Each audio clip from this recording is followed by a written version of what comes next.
인터넷을 뒤지다 보니까 그 어느 잡지사에서 제공한 설문조사를 다루는 글이 있었습니다. 그 설문조사 내용이 참 흥미로웠는데요.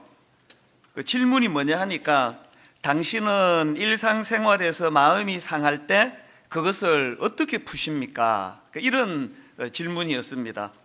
이 질문에 대하여 그 20대 그 젊은이들이 대답한 걸 보니까 참 내용들이 쭉 열거되는데 이렇습니다. 잔뜩 취하게 술을 마신다. 디스코텍에 가서 진땀 날 때까지 흔든다. 노래방에 가서 목이 쉬도록 소리 지른다. 문 걸어 잠그고 두문불출한다. 친구들과 통화하거나 만난다. 뭐 대충 이제 이런 식으로 응답을 했고요. 그런가 하면 같은 질문에 대하여 이제 나이가 조금 더 들어간 30대와 40대는 어떻게 대답했느냐? 제가 보니까 뭐 거의 대답이 좀 비슷합니다. 30대와 40대는 일상에서 마음이 상하면 어떻게 푸느냐 하니까 또 제일 먼저 나오는 게 역시 술입니다. 술을 마신다. 또 그 다음 나오는 게 무조건 집을 뛰쳐나간다. 이때부터 이제 장가를 갔기 때문에 이제 집을 뛰쳐나가는 게 이제 2위에 올라가 있습니다. 그 다음에 드라이브를 한다. 책을 본다. 친구를 만난다. 노래방에 간다. 뭐 이런 식의 대답들이 이제 쭉 열거가 됐는데요. 그 다음 질문에 대한 답이 참 제 마음을 짠하게 했습니다. 질문이 뭐냐 하니까 당신이 선택한 그 방법으로 상한 마음이 풀렸습니까? 그랬더니 거의 대부분이 제대로 풀지 못했다는 거예요. 그래서 이제 연이어 나오는 그 질문이 있는데 그 전에요. 그 제대로 풀지 못했다 그러는데 이제 이거를 쭉 서술로 푸르는 내용을 보니까 몇 가지 이런 것들을 소개했더라고요. 밤새도록 술 마시고 속 썩여 죽을 뻔했다. 밤새도록 술 마시고 그 다음날 해장국 먹느라고 돈만 들어갔다. 차 몰고 집 나갔다 교통사고를 당했다. 노래방 가서 소리 지르며 노래 부르다가 이비인후과 신세를 졌다. 뭐 이런 식의 이제 그 결과들을 쭉 언급을 해 놓았는데요. 그래서 이제 그 다음에 질문이 뭐냐 하니까 이게 참 제 또 관심을 끄는 질문이었습니다. 당신이 선택한 방법 가운데 어느 방법이 가장 좋은 방법이라고 생각하는가? 그랬더니 거기에 대한 대답이 이랬습니다. 나를 이해해주는 친구를 만나서 속을 털어놓고 이야기하는 것이다. 그 답을 다 알면서 왜 그 술 마시고 노래방 가서 노래 부르고 막 소리 지르고 왜 그렇게 하느냐 하니까요.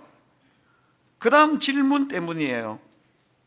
나를 이해해주는 친구를 만나 속을 털어놓고 이야기하는 게 내 마음의 상함을 치료하는 가장 좋은 방법이라고는 알고 있는데, 그래서 그 다음 질문이 이렇습니다. 그럼 당신에게는 그런 친구가 있느냐? 있다면 몇 명이나 있느냐? 이 질문에 대해 가지고 92.5%가 없다라고 응답을 했습니다. 왜 가장 좋은 방법을 놔두고 엉뚱한데 효과도 없는 그런 대로 헤매느냐고요? 답은 알지만 진짜 내 마음을 함께 나누고 내 상한 마음을 위로해주는 사람과의 이 만남에 교제가 없다는 거예요.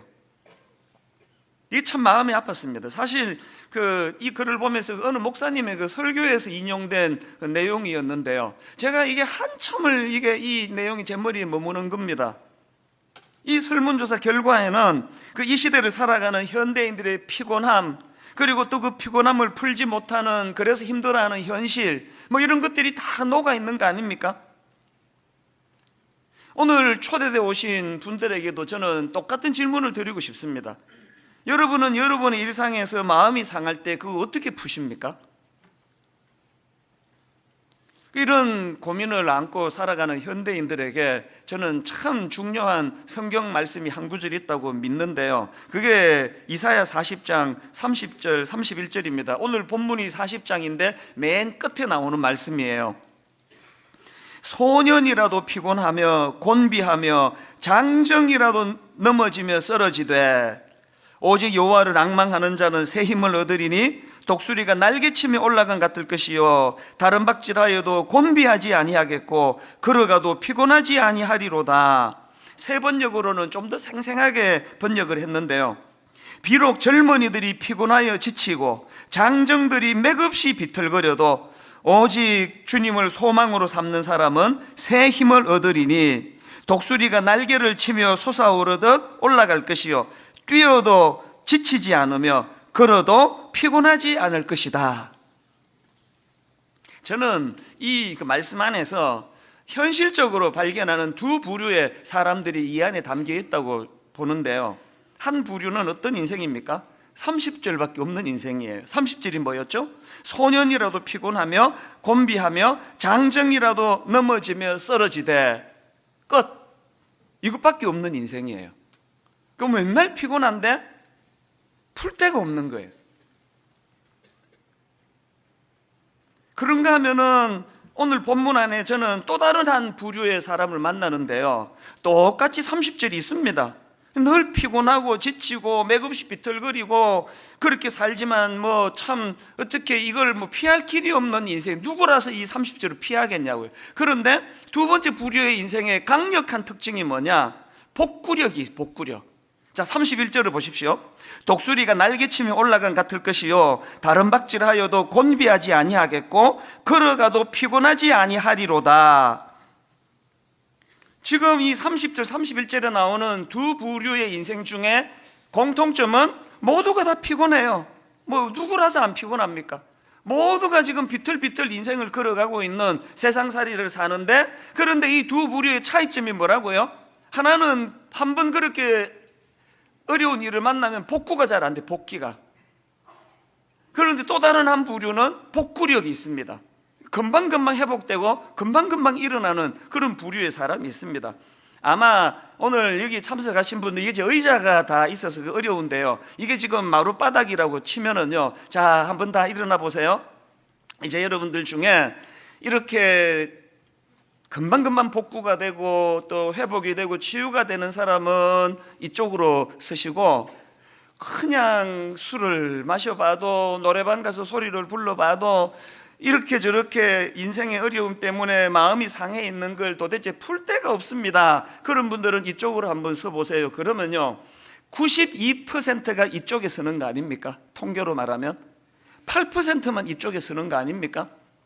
저는 오늘 여기에 귀한 손님들을 초청해서 함께 예배를 드리면서 내 마음의 소원은 딱 하나예요. 오늘 이 예배를 통해서 놀라운 드라마틱한 대반전, 위치가 바뀌면 좋겠습니다.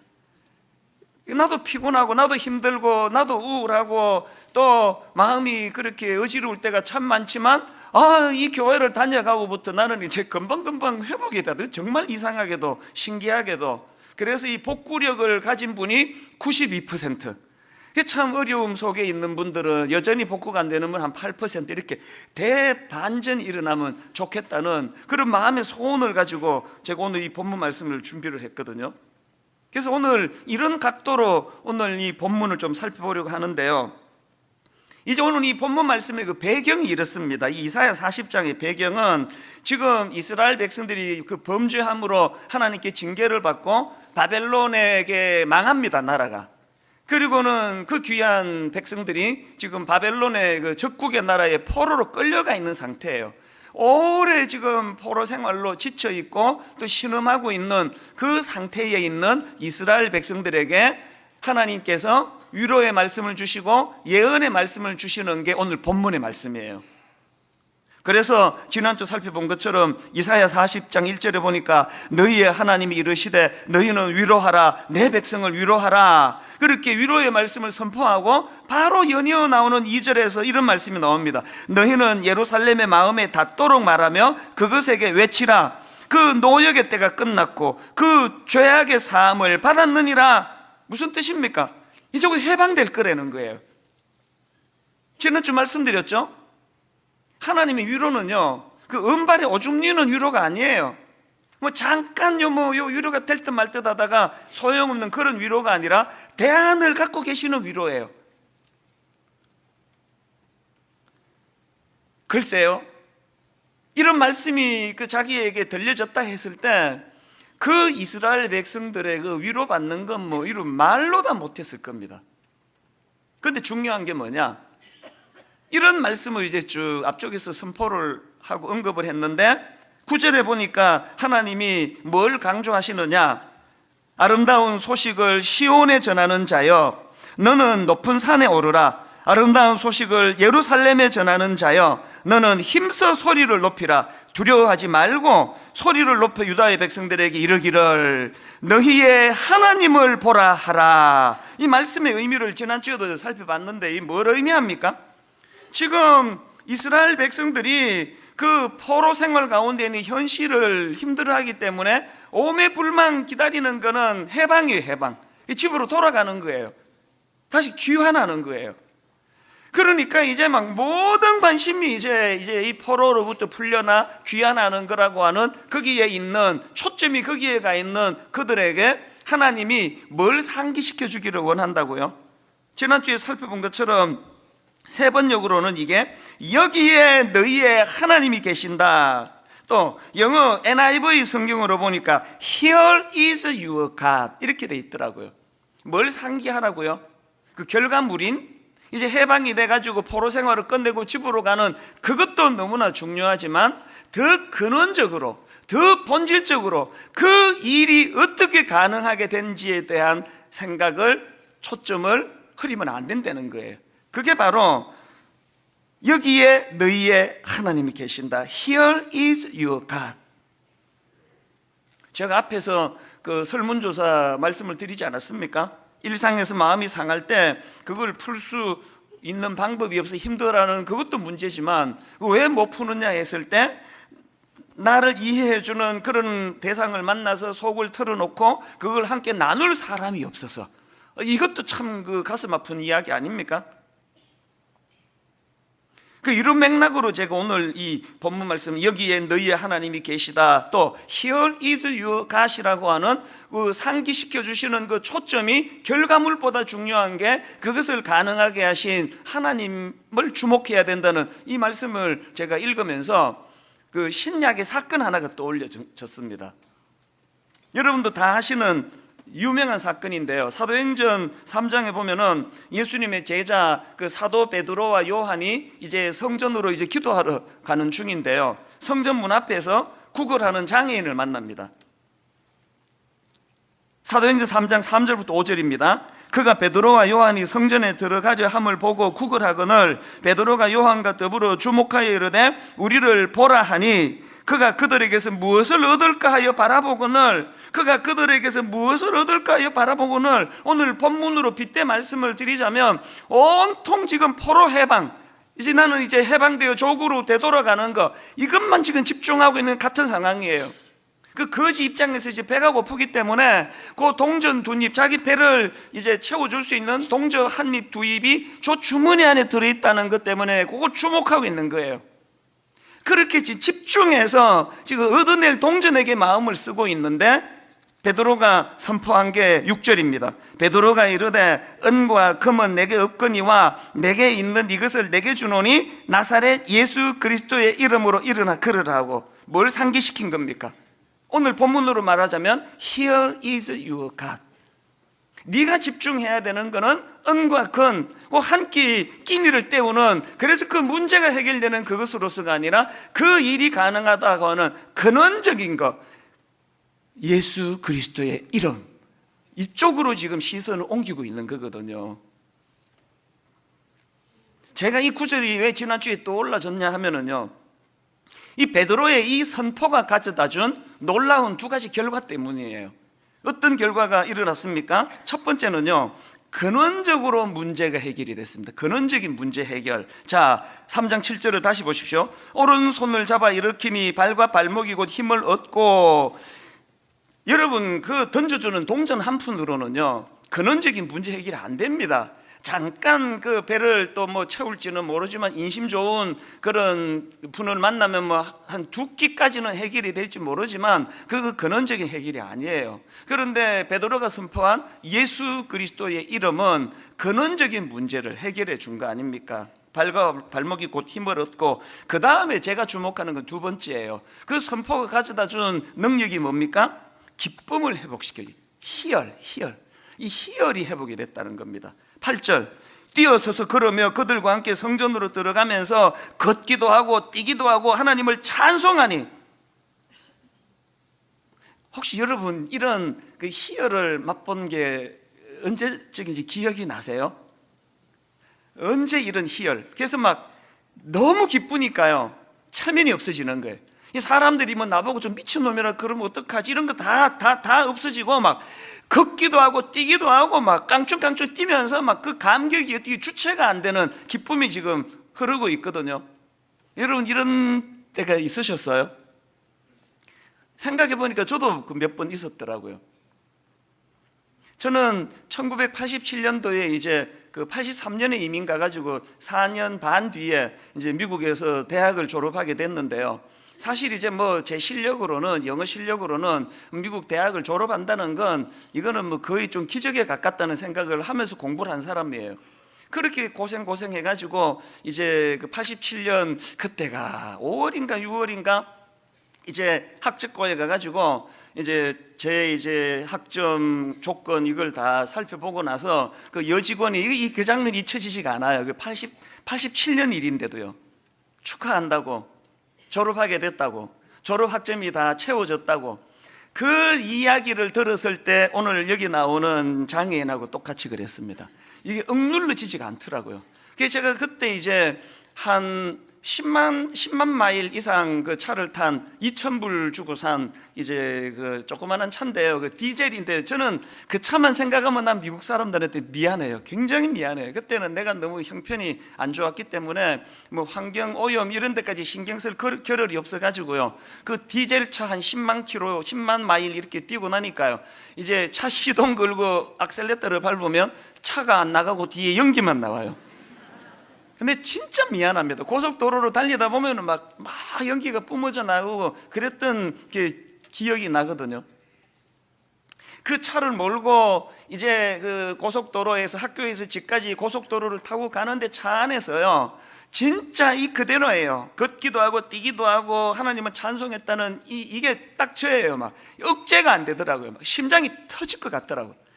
막 소리를 지르면서 드디어 하나님 제가 해냈습니다, 졸업하게 됩니다, 막 그러면서 막 사고 날 뻔했습니다. 얼마나 기뻤는지 몰라요. 그게 잊혀지지가 않아요.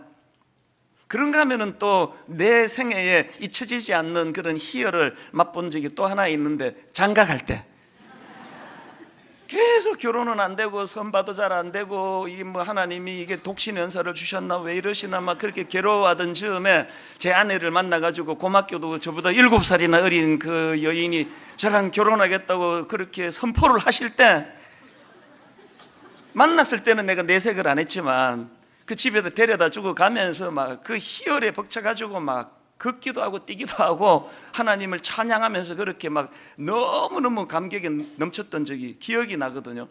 그런가 하면은 또 하나 있습니다.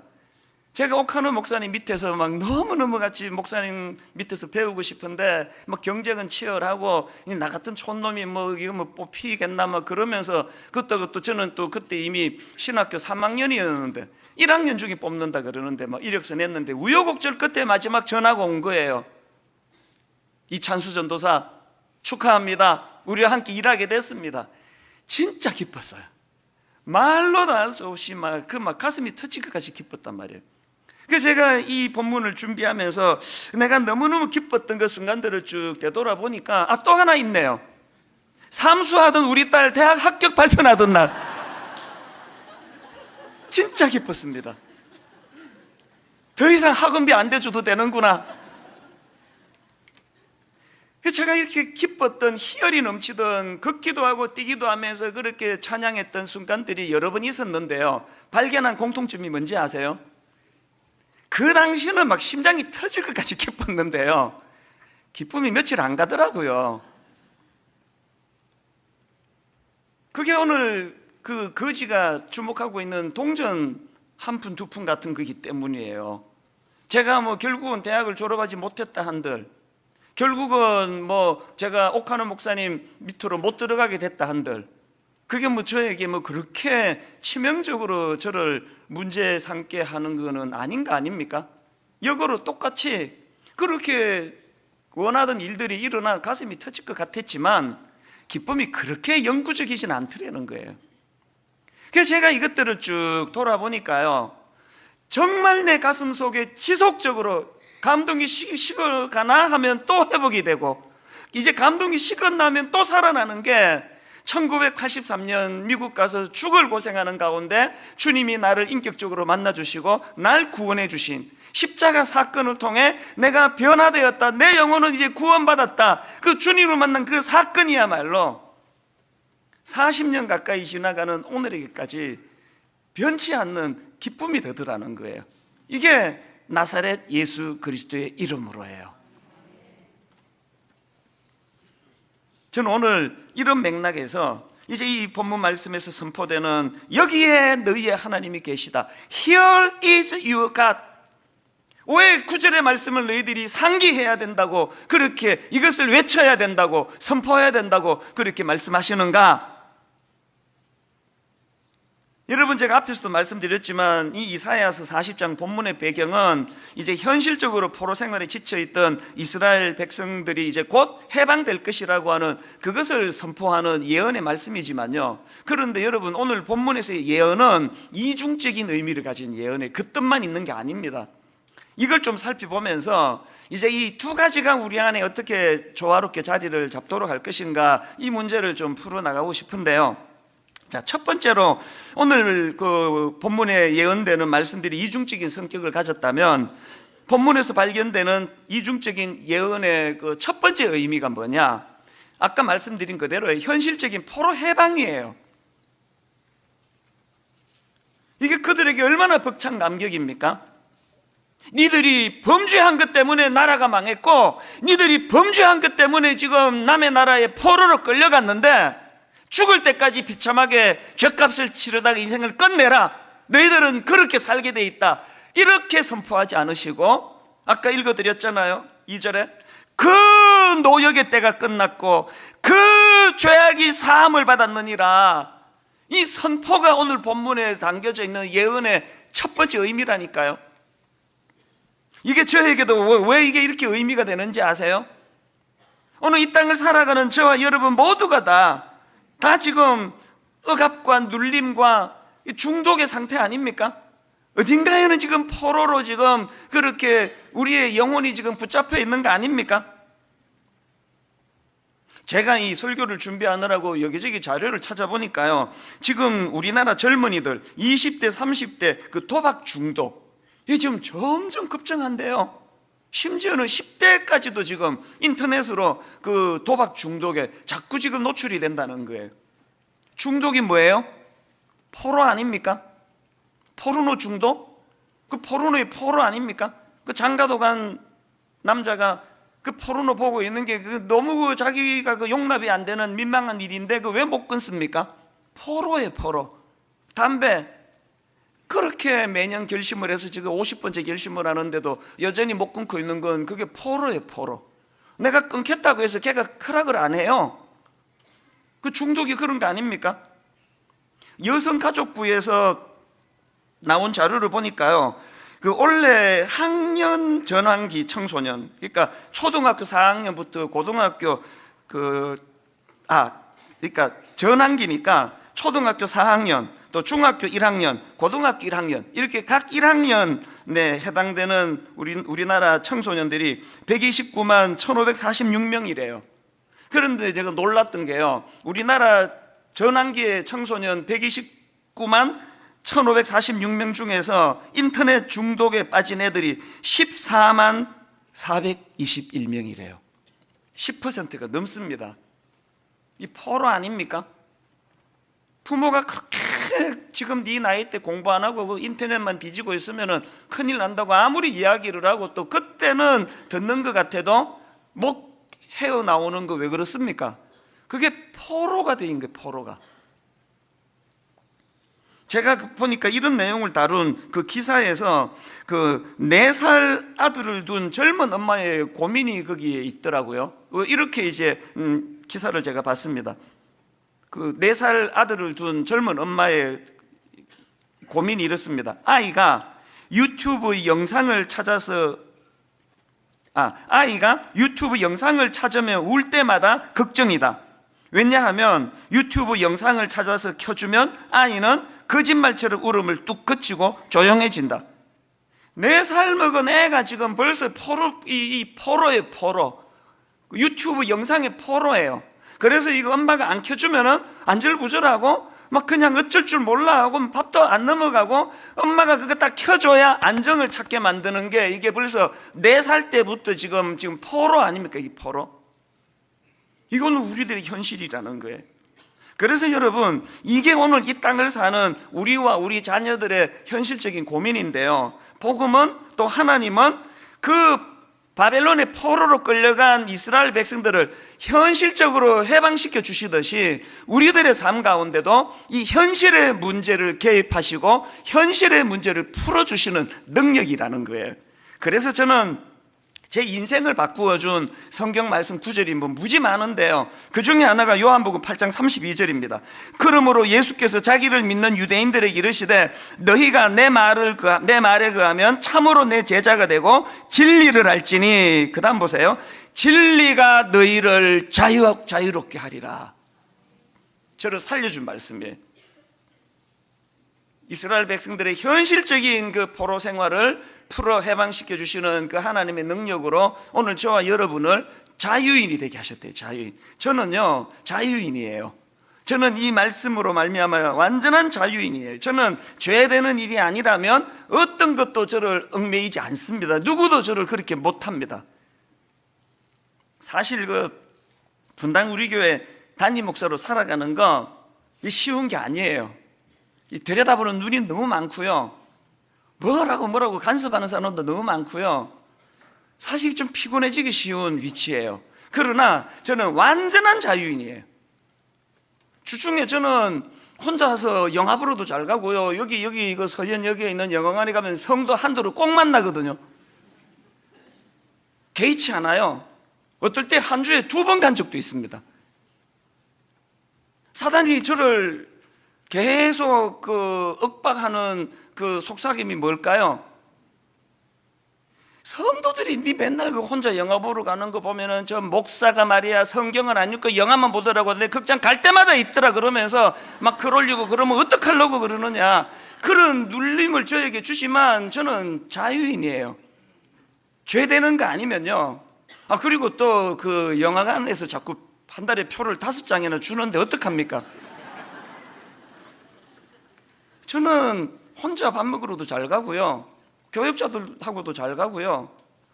이게 죄되는 거 아니라면 사람이 시선 때문에 아침에 또 공복에 빠르게 걷는 게 좋다 그래가지고 저는 출근할 때 가방 안에 그 야채 도시락 넣어가지고 양복 입고, 그것도 또 좀 운동화가 좀 튀어요. 색깔이 있는 운동화 신고 막 중앙공원으로 뛰어서 교회를 가다 보면 성도님들 꼭 한두는 꼭 만나거든요. 부탁하는데 그때 좀 아는 척 하지 말아주세요.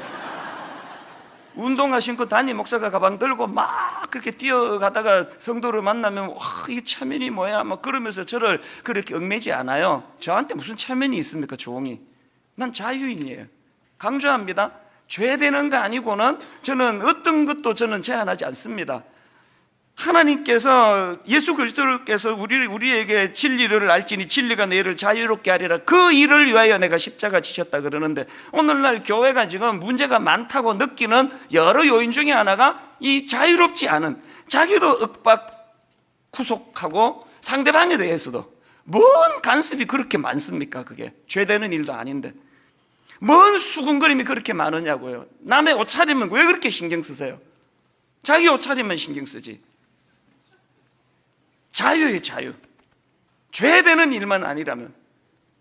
그래서 지금 여러분 갈라디아 5장 1절에 보니까 그리스도께서 우리를 자유롭게 하려고 자유를 주셨으니 그러므로 굳건하게 서서 다시는 종의 멍에를 매지 마라.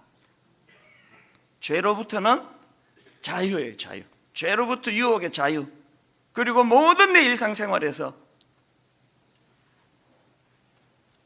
제가 이제 지난 주간에 이런 내용들을 쭉 묵상을 하고 살피다가 문득 떠오른 말씀이 하나 있었는데요. 왜 예전에 제가 설교 시간에 이사야 40장 31절 이 말씀을 설명을 드린 기억이 있거든요. 오직 여호와를 앙망하는 자는 새 힘을 얻으리니 독수리가 날개치며 올라감 같을 것이요. 제가 이걸 풀어 설명한 적이 있지 않습니까? 여기 나오는 독수리가 날개치며 올라간 가 우리말 성경의 뉘앙스는 그 독수리가 자기가 날개쳐서 올라가는 것 같은데 사실은 그게 아니라는 거예요. 영어 성경 버전으로 보니까 독수리가 날개치며 올라간 같을 것이요, 이거를 soaring on wing like eagles 이렇게 되어 있더라고요. 이 soaring이라는 단어를 제가 사전을 검색을 했더니요, 날아오르는, 또 원대한, 또 급상승하는 이런 뜻을 가지고 있는데, 이 soaring이라는 단어의 또 다른 한 의미가 뭐냐 하니까 글라이드 활공이라는 뜻을 갖고 있대요. 글라이드 아시죠? 여러분, 글라이드는요 자기가 날개짓 해가지고 오르는 도구가 아니잖아요. 글라이드는 어떻게 하는 도구예요? 공기 기류를 타면서 그렇게 운행되는 기구가 글라이드 아닙니까? 지금 독수리가 날개치며 올라간 같을 것이요 할 때 왜 이 soaring이라는 단어를 썼을까요? 독수리가 지금 자기가 날개짓해서 오르는 게 아니라는 거예요. 제가 이번에 이걸 보면서 놀랐던 게요, 독수리는 우리 생각과 달리 이 조류 중에는 이 나는 게 굉장히 약한 존재래요. 왜 그렇게 약할 수밖에 없느냐? 독수리가 날개를 펼치면 어떤 건 그 날개가 2m가 넘는데요. 여러분 다 아시지만 제대로 날려면은 가벼워야 되잖아요. 그래서 비행기 탈 때 무게가 좀 무거우면 돈 더 받잖아요. 가벼워야 잘 날 수 있는 거 아닙니까? 그런데 날개가 그렇게 무거워가지고 어떻게 잘 날 수 있겠냐고요. 독수리가 어떻게 저 창공을 그렇게 잘 나르느냐? 독수리는 자기 날개짓으로 오르는 게 아니고요, 태양열이 땅에 비치면 이제 공기가 따뜻해지는데 그 따뜻한 공기가 위로 상승하게 된다는 거예요. 독수리는요, 그 따뜻한 공기가 위로 상승할 때 그게 이제 상승 온난 기류라 그러는데 그 기류에 자기 몸을 맡기는 게 독수리래요. 그게 독수리 날개쳐가 아니에요. 독수리 날개 피기만 하면 되는 거예요. 자기 실력으로 날아오르는 건 참새예요. 참새는 자기 실력으로. 여러분, 그 참새처럼 살지 마시기를 바랍니다. 그 40장 30절에 소년이라도 피곤하며 곤비하며 할 때 이 소년은요, 그 인생의 가장 전성기에 속하는 젊은 남자를 표현하는 거 아닙니까? 기억나십니까? 10대, 20대 한 자리에서 라면 막 3개, 4개씩 끓여 먹고 막 노는데 한 3일씩 막 한숨도 안 자고 날밤을 새고 놀아도 금방금방 회복이 되고, 이게 지금 소년이라도 피곤하며 곤비하며예요. 그렇게 인생의 가장 전성기인, 그냥 막 한 3일씩 안 자도 문제가 없던 인생의 가장 젊은 그때라 할지라도 어떻게 해요? 피곤하고 곤비하대요. 참새처럼 살지 마세요. 독수리처럼 날개를 펴 하나님의 은혜의 기주에 자기를 맡기기만 하면 된다는 거예요. 지난주 수요일 날 또 모 종합병원의 이비인후과 내시경 성대 내시경 검사 받고 왔거든요. 지난 8월 말에 새샘일 축제 앞두고 특세 앞두고 목이 그때 완전히 가가지고 그때는 막 영상으로 예배를 드리고 그렇게 병원에 갔더니 이 목 상태가 이제 너무 안 좋아가지고 수술해야 될지 모르겠다고 그 정밀 검사 받아야 된다고 할 때 그 병원 1층에 복도에 앉아서 만감이 교차하고 마음이 두려움이 오고, 사실은 지금도요 수술하고 나면 석 달 설교를 못한다 그러기 때문에 지금 이 새샘일 축제도 외부 강사가 지금 하고 있을 거예요. 지금 그때 수술했으면. 그때 제가 죽으면 죽으리라, 수술 안 한다 그렇게 하고 이제 8월 말에 선포하고 오늘까지 온 거 아니면 지난 수요일까지. 이후로 아시죠?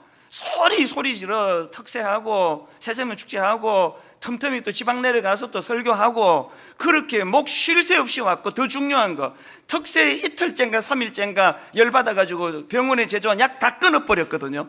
모든 약 다 끊고 지방에서도 막 그냥 한약도 보내주고 보내준 거 다 먹으니까 소화가 안 돼가지고 배 아파 죽을 것 같아가지고 약 다 끊었거든요.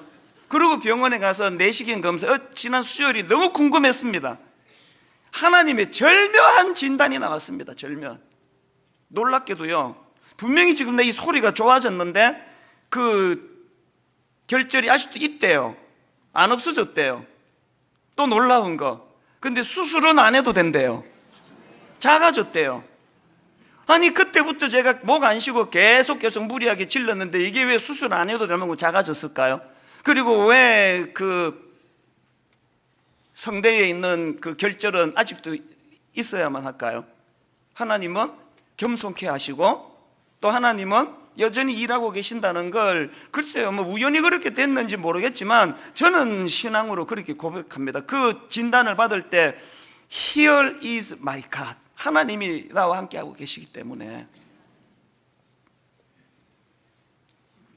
그런가 하면은 두 번째로 본문에서 발견되는 예언의 의미가 하나 더 있는데 그게 뭐냐, 장차 오실 메시아에 대한 예언이에요. 5절, 여호와의 영광이 나타나고 모든 육체가 그것을 함께 보리라. 이는 여호와의 입이 말씀하셨느니라. 10절, 보라 주 여호와께서 장차 강한 자로 임하실 것이요 친히 그의 팔로 다스릴 것이라.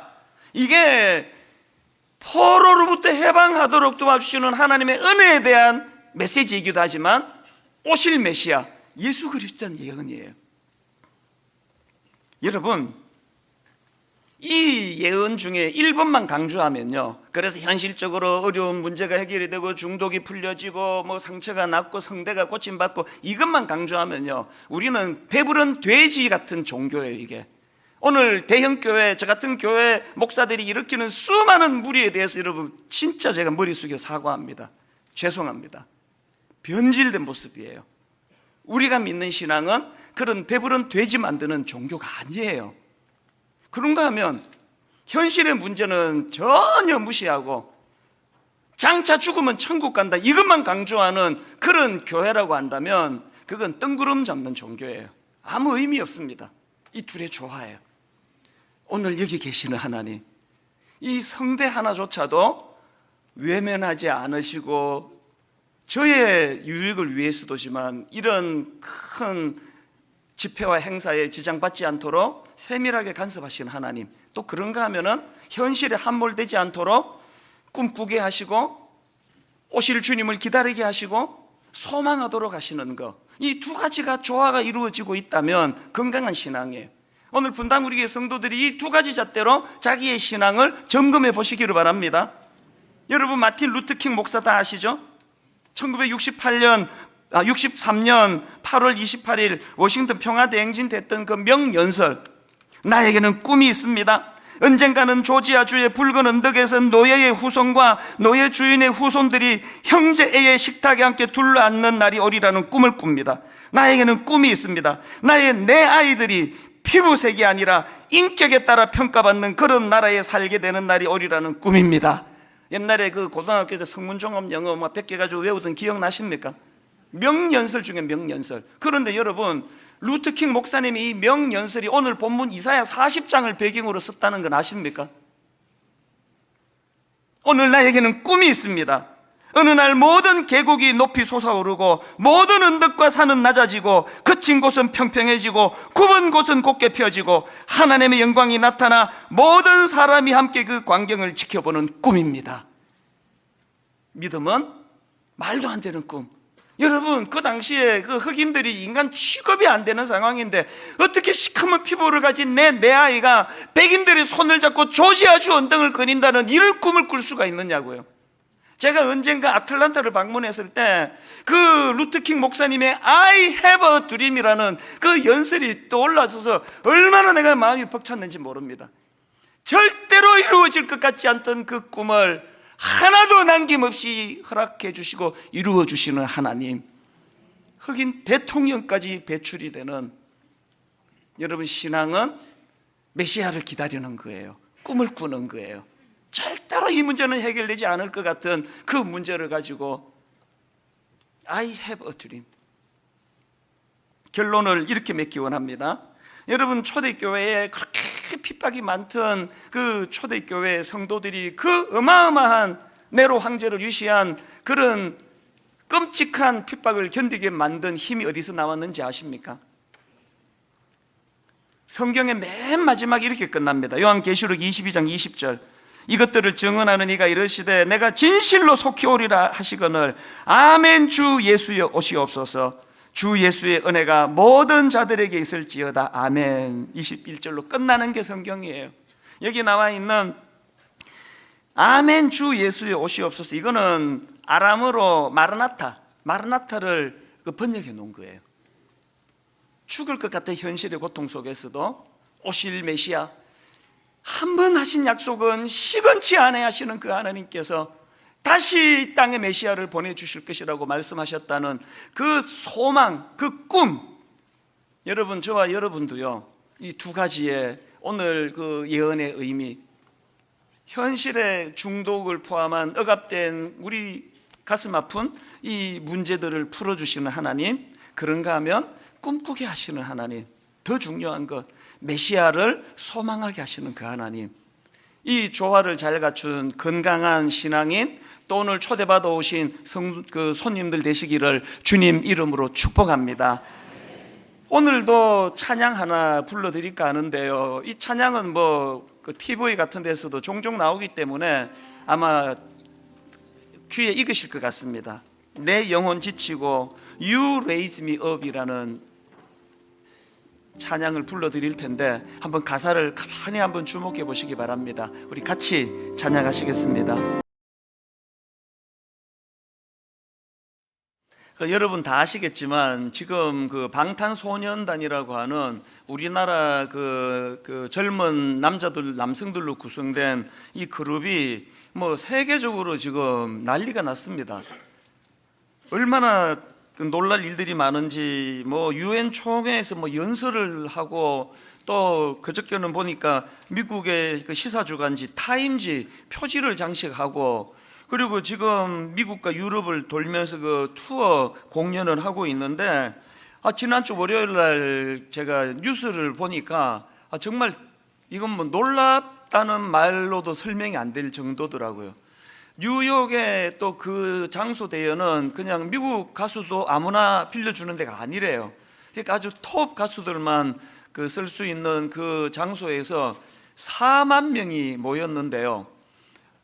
정말 제가 놀랐던 게 그 미국의 젊은 사람들이 그 공연을 앞에서 이제 보려고 일주일 전부터 그 주차장에다 텐트를 치고 그렇게 이게 완전 노숙 생활이에요.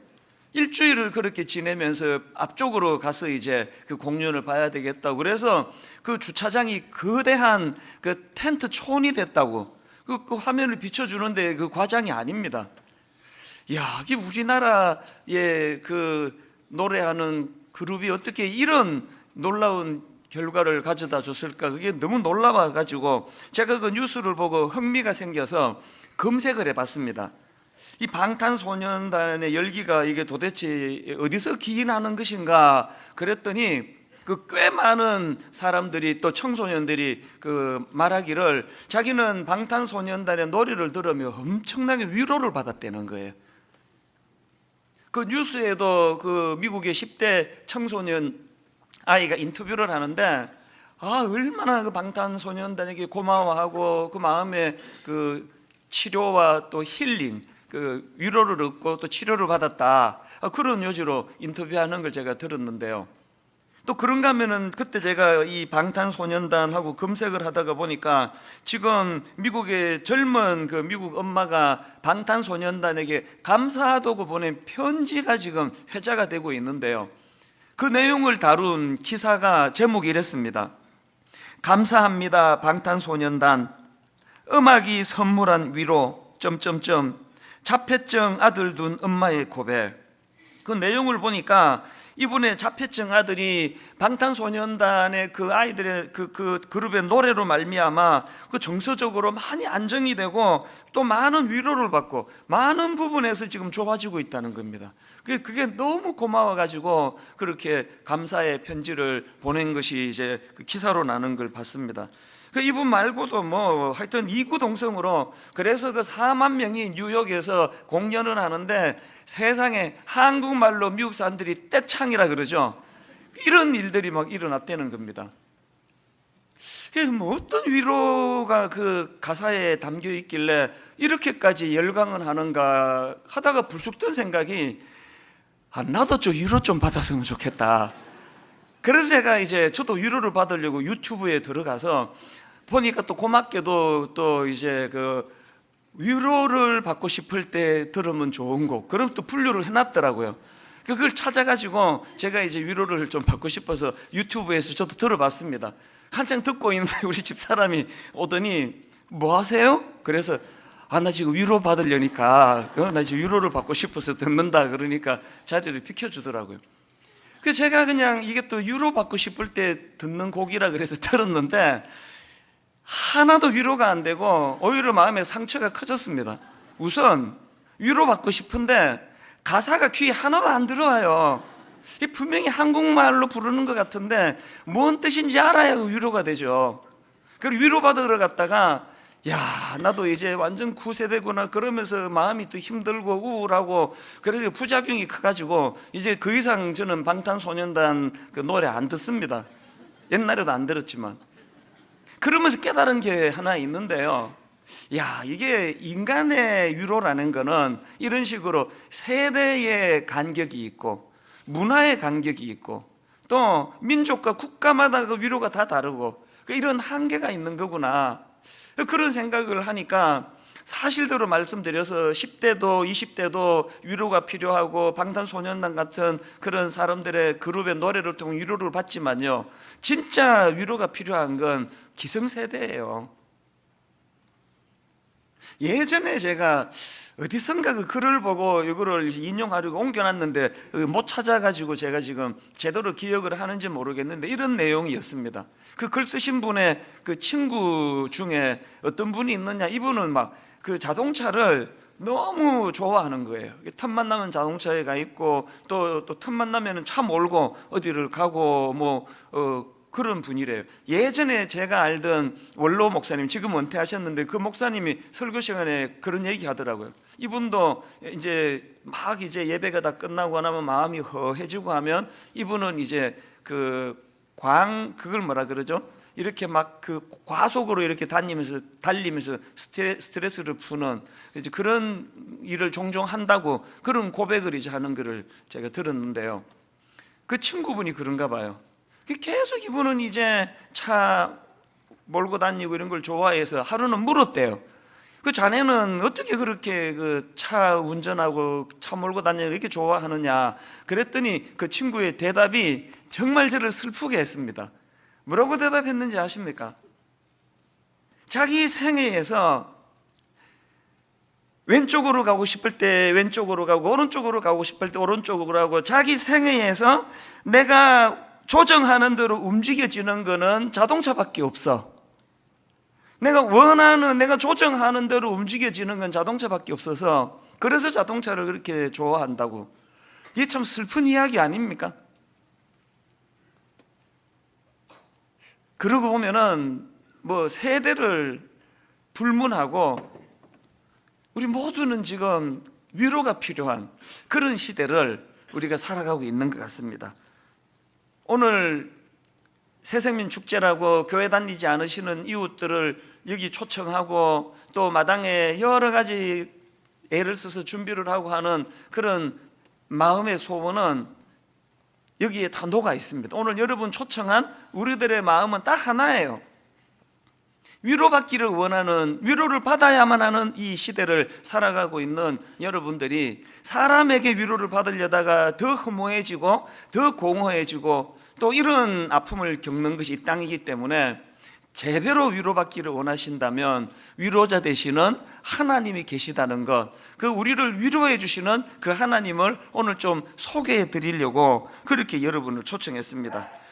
이런 마음을 갖고 있다 보니까 지난주 여러 성경 말씀들이 머릿속에 떠올랐는데요. 예를 들면 이런 말씀입니다. 요한계시록 7장 17절, 이는 보좌 가운데 계신 어린 양이 그들의 목자가 되사 생명수 샘으로 인도하시고, 그 다음 보십시오. 하나님께서 그들의 눈에서 모든 눈물을 씻어 주실 것임이라. 마음에 소원이 생겼습니다.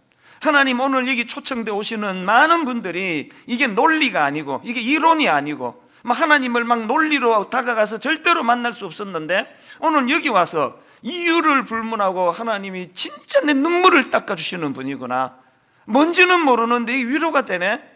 내 안에 일하시는 성령님께서 오늘 초청받아 오신 모든 분들과 또 우리 성도님들에게 위로자 되시는 하나님을 경험하게 도와주시는 은혜가 있기를 바랍니다. 제가 오늘 본문을 선택한 것도 같은 맥락인데요. 오늘 본문이 말씀 이렇게 시작합니다. 1절, 너희의 하나님이 이르시되 너희는 위로하라, 내 백성을 위로하라. 그 핸델의 메시아 아시죠? 음악을 좋아하시는 분 다 아실 텐데요.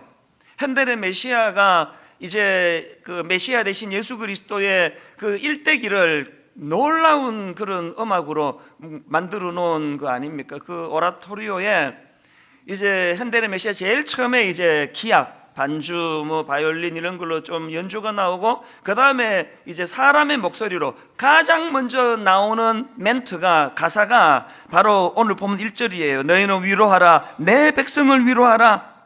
뭐로 의미할까요? 지금 메시아 되시는 예수 그리스도에 대하여 소개할 것도 많고 노래할 것도 많고 의미를 부여할 것도 많은데, 그 모든 의미 부여의 첫 관문이 위로자 되시는 주님이라는 거예요. 내 백성을 위로하라, 너희는 내 백성을 위로하라. 그렇게 그 핸델의 메시아가 시작이 된다는 것입니다.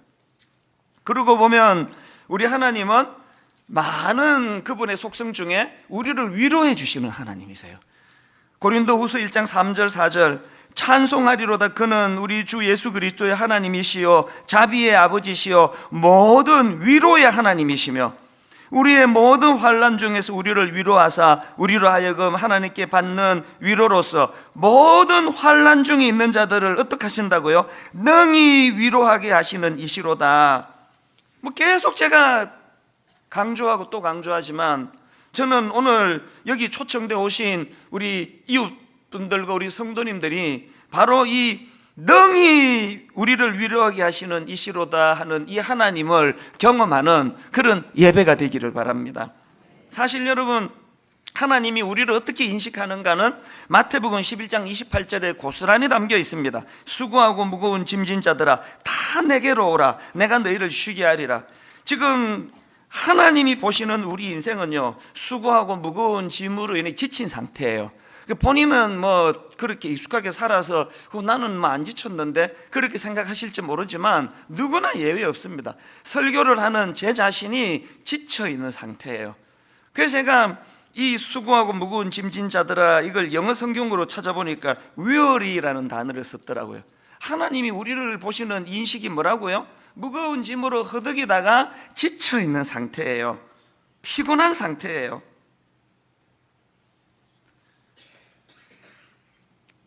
이런 자들을 주님이 초청하시는 거예요. 다 내게로 오라. 왜 초청하신다고요? 쉬게 해주시려고. 내가 너희를 쉬게 하리라. 근데 여러분, 여기서 한 가지 기억하셔야 될 게 있는데요, 하나님은 이렇게 우리의 위로자가 되시는데요, 뭐가 중요하냐? 하나님이 우리에게 위로자가 되시는데 그때 주시는 하나님의 위로는 우리가 좋아하는 가수 노래 듣고 약간 가슴이 설레고 뭐 조금 뭐 그냥 울컥하고 그런 차원의 위로가 아니에요. 하나님의 위로는 이런 그 노래 한 곡 듣고 마음 푸는 차원의 일시적인 위로가 아니고요. 어떤 위로자 되시느냐? 자, 시편 23편 1절을 한번 보시겠습니까? 여호와는 나의 목자시니 내게 부족함이 없으리로다. 그가 나를 푸른 풀밭에 누이시며 쉴 만한 물가로 인도하시는도다. 그 다음 3절을 보세요. 내 영혼을 소생시키시고 자기 이름을 위하여 의의 길로 인도하시는도다. 하나님이 우리에게 주시는 위로는, 요즘에 내가 그런 표현을 종종 쓰는데요, 은발에 오줌 누이는 그런 위로가 아니에요. 잠깐 따뜻해졌다가 원래로 돌아가거나 더 고통이 심한 차원의 위로가 아니고요, 하나님의 위로는 소생시키시는 위로예요. 회복시키시는 위로예요. 하나님이 우리에게 주시는 위로는 엉뚱한 길로 가서 헤매이는 우리가 그 제대로 된 바른 길을 찾도록 도와주시는 차원의 위로예요. 그렇기 때문에 자꾸 감동만 받으려고 하시면 안 됩니다. 내가 진짜 하나님의 위로를 받는다면 하나님 옆길로 가는 내 인생이 교정함 받기를 원합니다. 하나님, 저는 지금 마음이 낙심해 있는 상태인데 소생시켜 주시는 은혜를 맛보게 되기를 원합니다. 오늘 이런 위로가 임하게 될 줄로 믿습니다. 자, 그렇다면요, 이제 본론으로 들어가서 이렇게 피곤하고 지쳐있는 우리 모두는 하나님의 위로가 필요한데, 근데 왜 어떤 사람은 그 위로를 경험하는데 어떤 사람은 위로를 경험하지 못하느냐, 이 문제를 제가 좀 다루려고 합니다. 왜 누구는 진짜 하나님이 위로가 된다고 저한테 와서 앉으면 눈물부터 흘리는 분들이 얼마나 많은지 아세요? 그리고 또 여러 번 제가 겪는데요, 이제 목사님 지금 너무너무 마음이 아픈 일이 있어서 꼭 내가 기도 한번 목사님 받고 싶습니다. 그런데 제가 그 주간에 좀 그 스케줄이 꽉 차가지고 한 2주 뒤로 약속을 잡아 놓는단 말이에요. 그리고는 2주 뒤 이제 주일 예배 마치고 오세요. 그러면 그분이 오셔가지고 이런 이야기를 내가 한두 분에게 드린 게 아니에요. 목사님 기도 안 해주셔도 됩니다. 예배 시간에 다 응답 받았습니다. 예배 시간에 하나님이 다 위로해 주시고 눈물 다 씻어 주셨기 때문에 목사님 수고 안 하셔도 되겠습니다. 이게 어떻게 가능하다고요? 왜 누구는 이런 직접적인 하나님의 위로를 받으시는데 왜 누구는 그게 뭔지를 전혀 모를까요?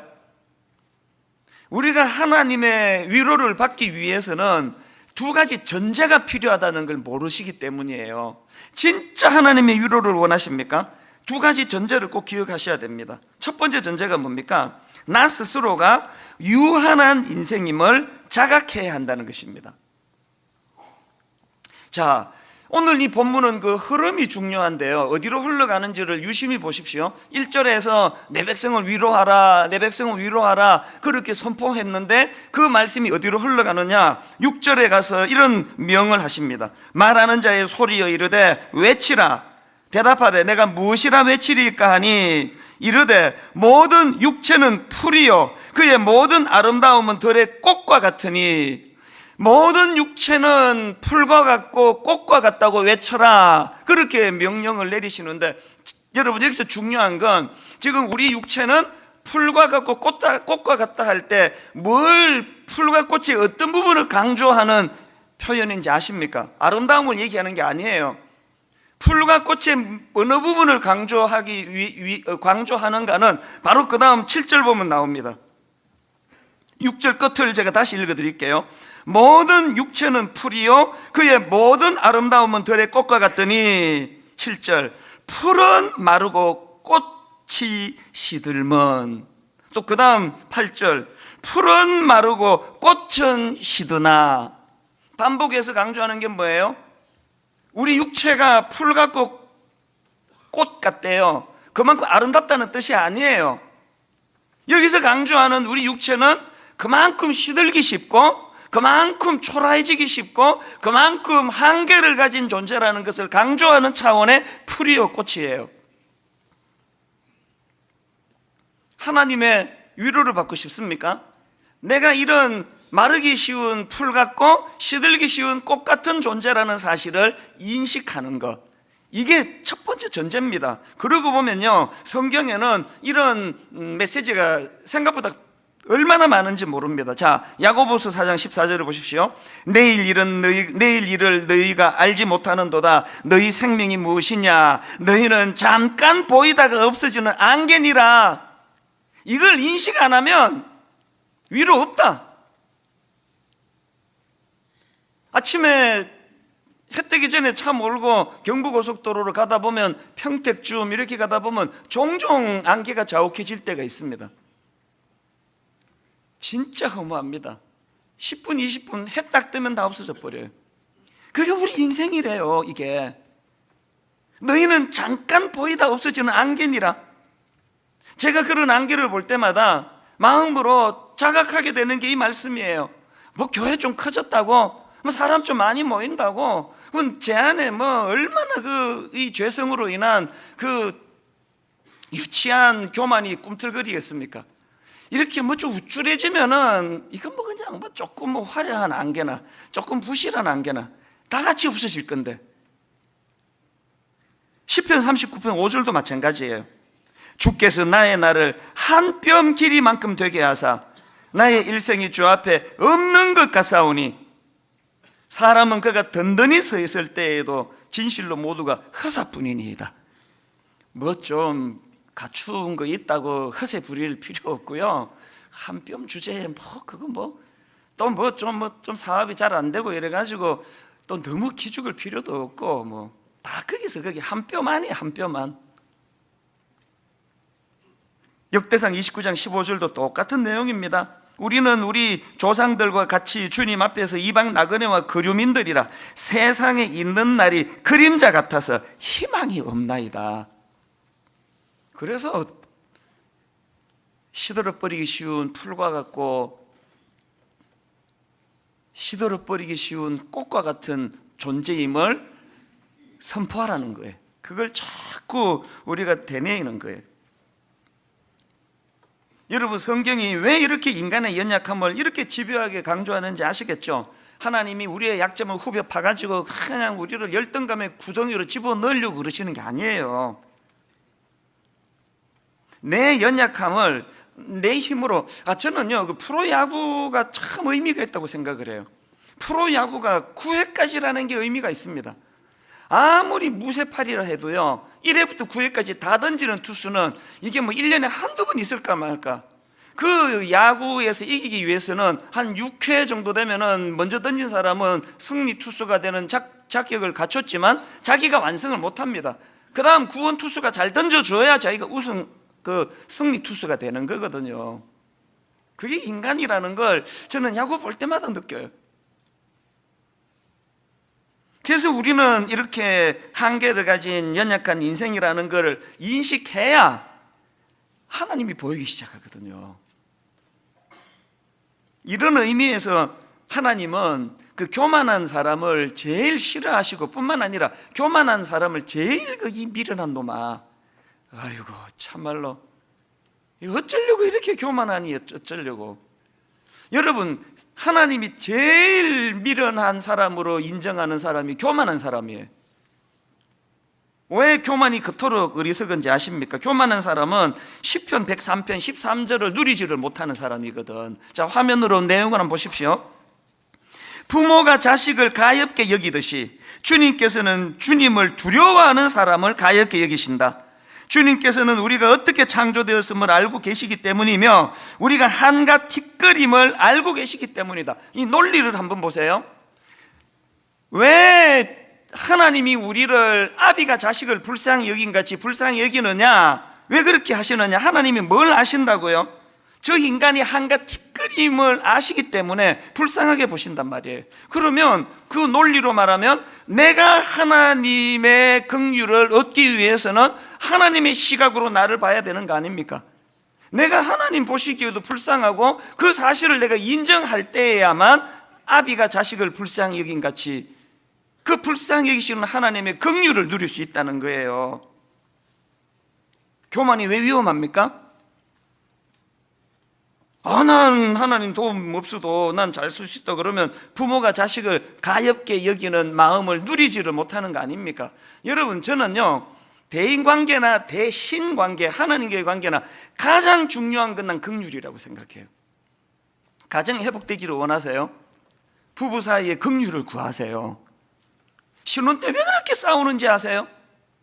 신혼 때 막 미치도록 싸우는 건 상대방에게 내가 긍휼을 못 줘서 그래요.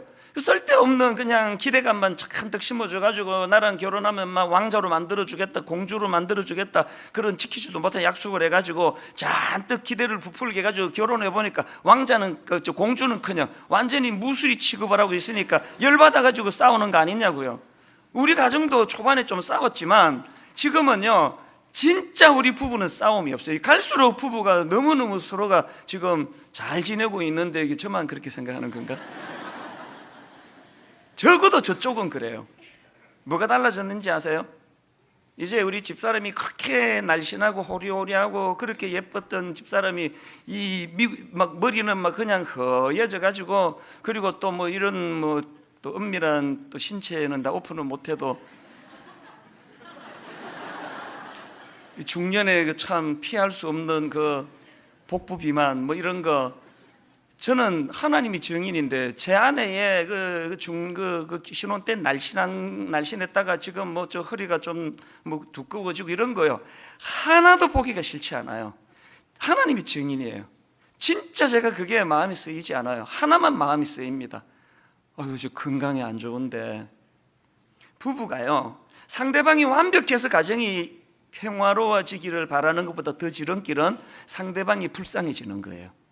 하나님의 영으로 그에 대하여 긍휼해지면 그 약점이 안쓰러운 걸 참 저 어떻게 해야 되나? 여러분, 가정 회복을 위하여 내가 내 아내에 대해서, 남편에 대해, 내 아버지에 대하여, 내 자녀들에 대하여 긍휼로 그들을 보듬고 싶으시면 긍휼함의 원조 되시는 하나님의 긍휼이 공급이 돼야 그 긍휼로 내 아내와 남편과 이웃에게 긍휼의 성품을 보여주게 되는 줄로 믿습니다. 그래서 반복합니다. 인생에게 가장 나쁜 거는 교만한 거예요. 교만한 거. 교만은 하나님의 긍휼을 스스로 차단시키는 짓이에요. 그래서 저는요, 지금 생각하면 그게 좀 유치하기는 해요. 유치하긴 한데, 처음에 이제 교회를 개척할 때 막내가 3살인가 그랬고요. 저는 이제 애가 늦어가지고 또 큰애가 초등학교 1학년이었습니다. 근데 이제 한 2, 3년 지나니까 막 교회가 막 이해가 안 될 정도로 막 불같이 일어나더라고요. 막 사람들이 막 엄청 등록을 많이 하고 교회를 찾아주고 그렇게 하니까요. 제가 이제 그때 지금 생각하면 정말 유치해요. 새 아이들을 앉혀놓고 내 종종 연설을 했습니다. 있잖아, 지금 분당 우리 교회 막 사람들이 많이 모여오는데 이게 아빠가 막 설교도 잘하고 목회도 잘하고 그래서 그런 게 아니고 하나님이 전적으로 이유 없이 주시는 은혜야, 은혜. 여러분 4살, 5살 먹은 애한테 이런 얘기하는 거 웃기는 거 아니에요? 사실은요, 얘들 들으라고 한 얘기가 아니고요, 벽보가기가 좀 뭐 해가지고 그냥 앉혀놓고 이야기를 함으로 날 자각시키는 거예요. 내 귀에도 들리니까. 네가 여기서 네가 똑똑하고 네가 잘나고 네가 설교 잘하고 그래서 교회가 이런 결과가 있다고 생각하면 그 시로 하나님의 긍휼이 끊어지고, 저 같은 아무것도 없는 사람에게 하나님의 긍휼이 끊어지면 그 수치당하고 쫓겨나는 것밖에 더 있겠습니까? 그래서 우리 애들에게 여러 번 했던 기억이 나요. 그때는 지금처럼 강아지를 안 키우고 있어가지고, 요즘 같으면은 너무 쉬워요. 애들 보고 모이라 그러고 막 짜증내고 뭐 숙제해야 되는데 그러는데, 강아지는 이리 와. 그리고 개 앉혀놓고 너 개들의 세계에서는 모르겠지만 분당 우리 교회가 이런 상황인데 그거는 내가 잘나고 똑똑해서 그런 게 아니고 하나님이 은혜를 주셔서 그런 거야. 알아들었으면 손을 또 쫙 주는 거 아닙니까? 상대방에게 전하기 위한 게 아니에요. 계속 그 사실을 독백하고 되뇌임으로 제가 여전히 누가 뭐라고 저를 어마어마한 큰 교회 목사라고 하든 안 하든 관계없이 여전히 저는 잠깐 있다 없어지는 안개예요. 여전히 저는 시들어버리기 쉬운 풀이고 지기 쉬운 꽃과 같은 존재라는 것을 인식할 때, 우리 하나님이 여전히 아버지가 자식을 불쌍히 여긴 것 같이 저를 불쌍히 여기신다면 수치의 자리에 빠지는 일은 내 능력으로서가 아니라 주님의 긍휼하심으로 막아주실 줄로 믿습니다. 그래서 저는 히브리서 4장 16절 말씀을 참 좋아합니다. 그러므로 우리는 긍휼하심을 받고 때를 따라 돕는 은혜를 얻기 위하여 은혜의 보좌 앞에 담대히 나아갈 것이니라. 이게 하나님의 위로를 경험하기 위한 첫 번째 조건이고요.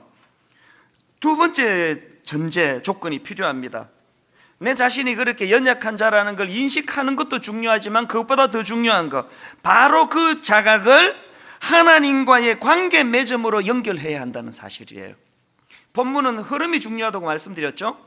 1절에서 너희는 위로하라, 내 백성을 위로하라 이렇게 시작한 말씀이 6절에서 너희 모든 육체는 풀이요 그의 모든 아름다움은 들의 꽃과 같다, 너희들의 한계를 기억해라로 연결이 되고, 그 말씀이 또 어디로 연결되는지 아십니까?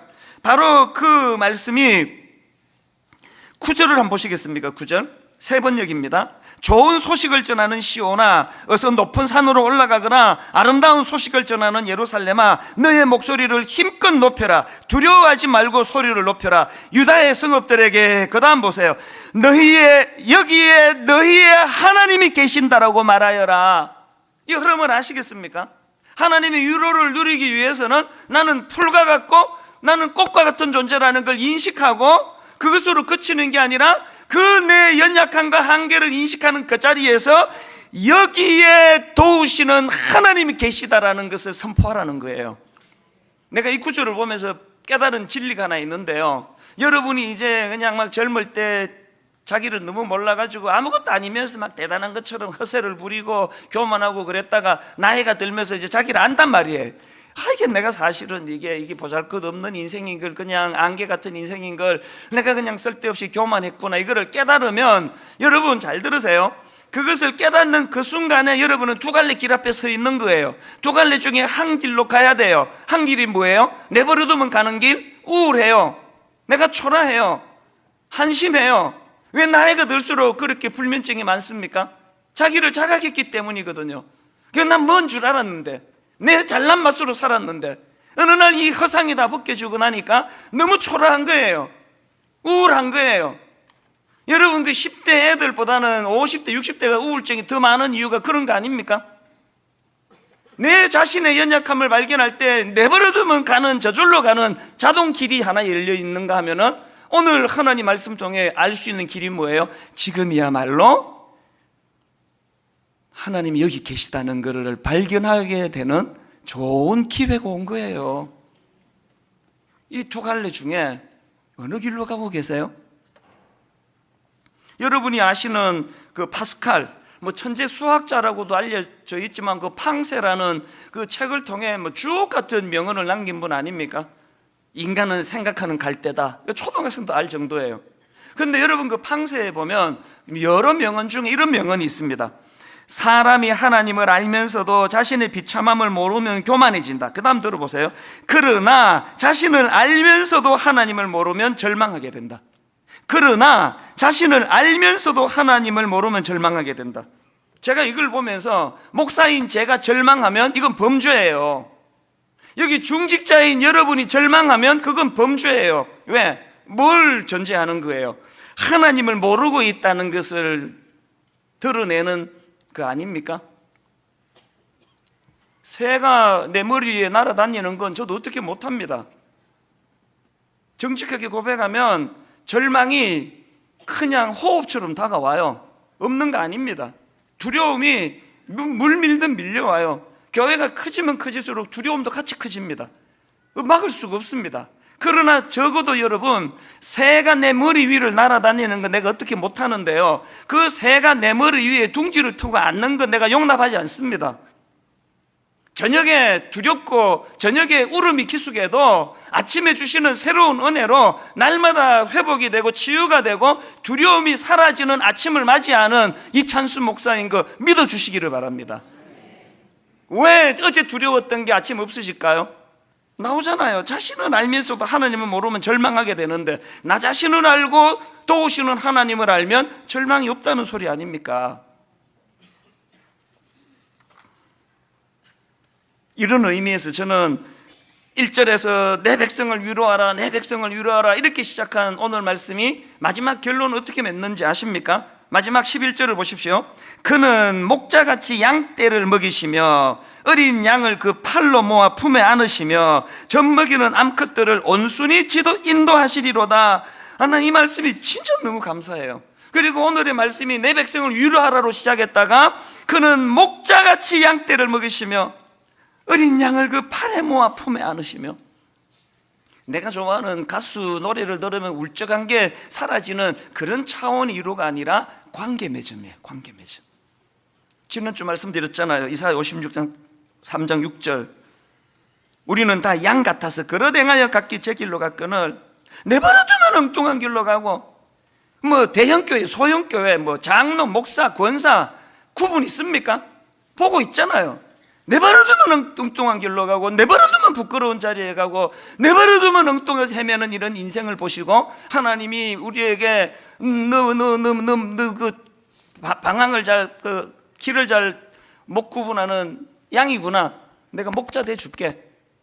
보고, 아이고 네가 그 똥오줌을 못 가리는 어린애 같은 존재구나, 내가 네 아버지 돼 줄게. 이게 하나님 아닙니까? 관계 맺어 다가오시는 그분의 위로하심이에요. 이런 의미에서 저는 이 11절 말씀도 너무 좋고요. 요한계시록 7장 17절 다시 보십시오. 이는 보좌 가운데 계신 어린 양이 그들의 목자가 되사 생명수 샘으로 인도하시고 하나님께서 그들의 눈에서 모든 눈물을 씻어 주실 것입니다. 요즘에 저는 십계명을 혼자 공부하고 있는데 뭐 얼마나 내가 요새 감동이 되는지 모릅니다.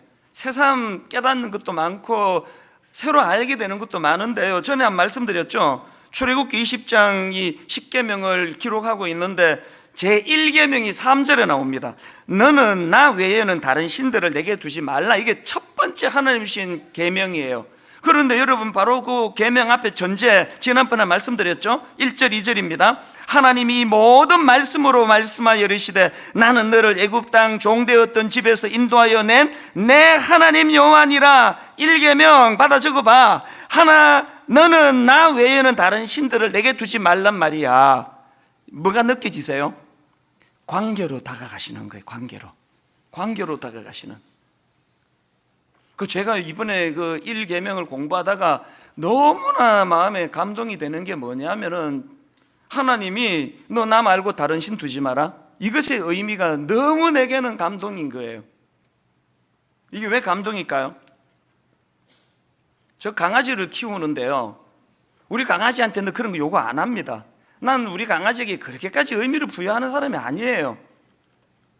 그 강아지 키우는 분은 다 알지만 강아지들은 그 집안에서 지가 서열을 정해요. 제일 좋아하는 사람 1번, 두 번째 좋아하는 사람 2번, 세 번째 좋아하는 사람 3번. 우리 막내가 불행하게도 5식구 중에 5번이에요 그래서 얘는 학교 갔다가 들어오면 강아지가 딱 갔다가 우리 막내면은 싹 돌아가고 가버려요.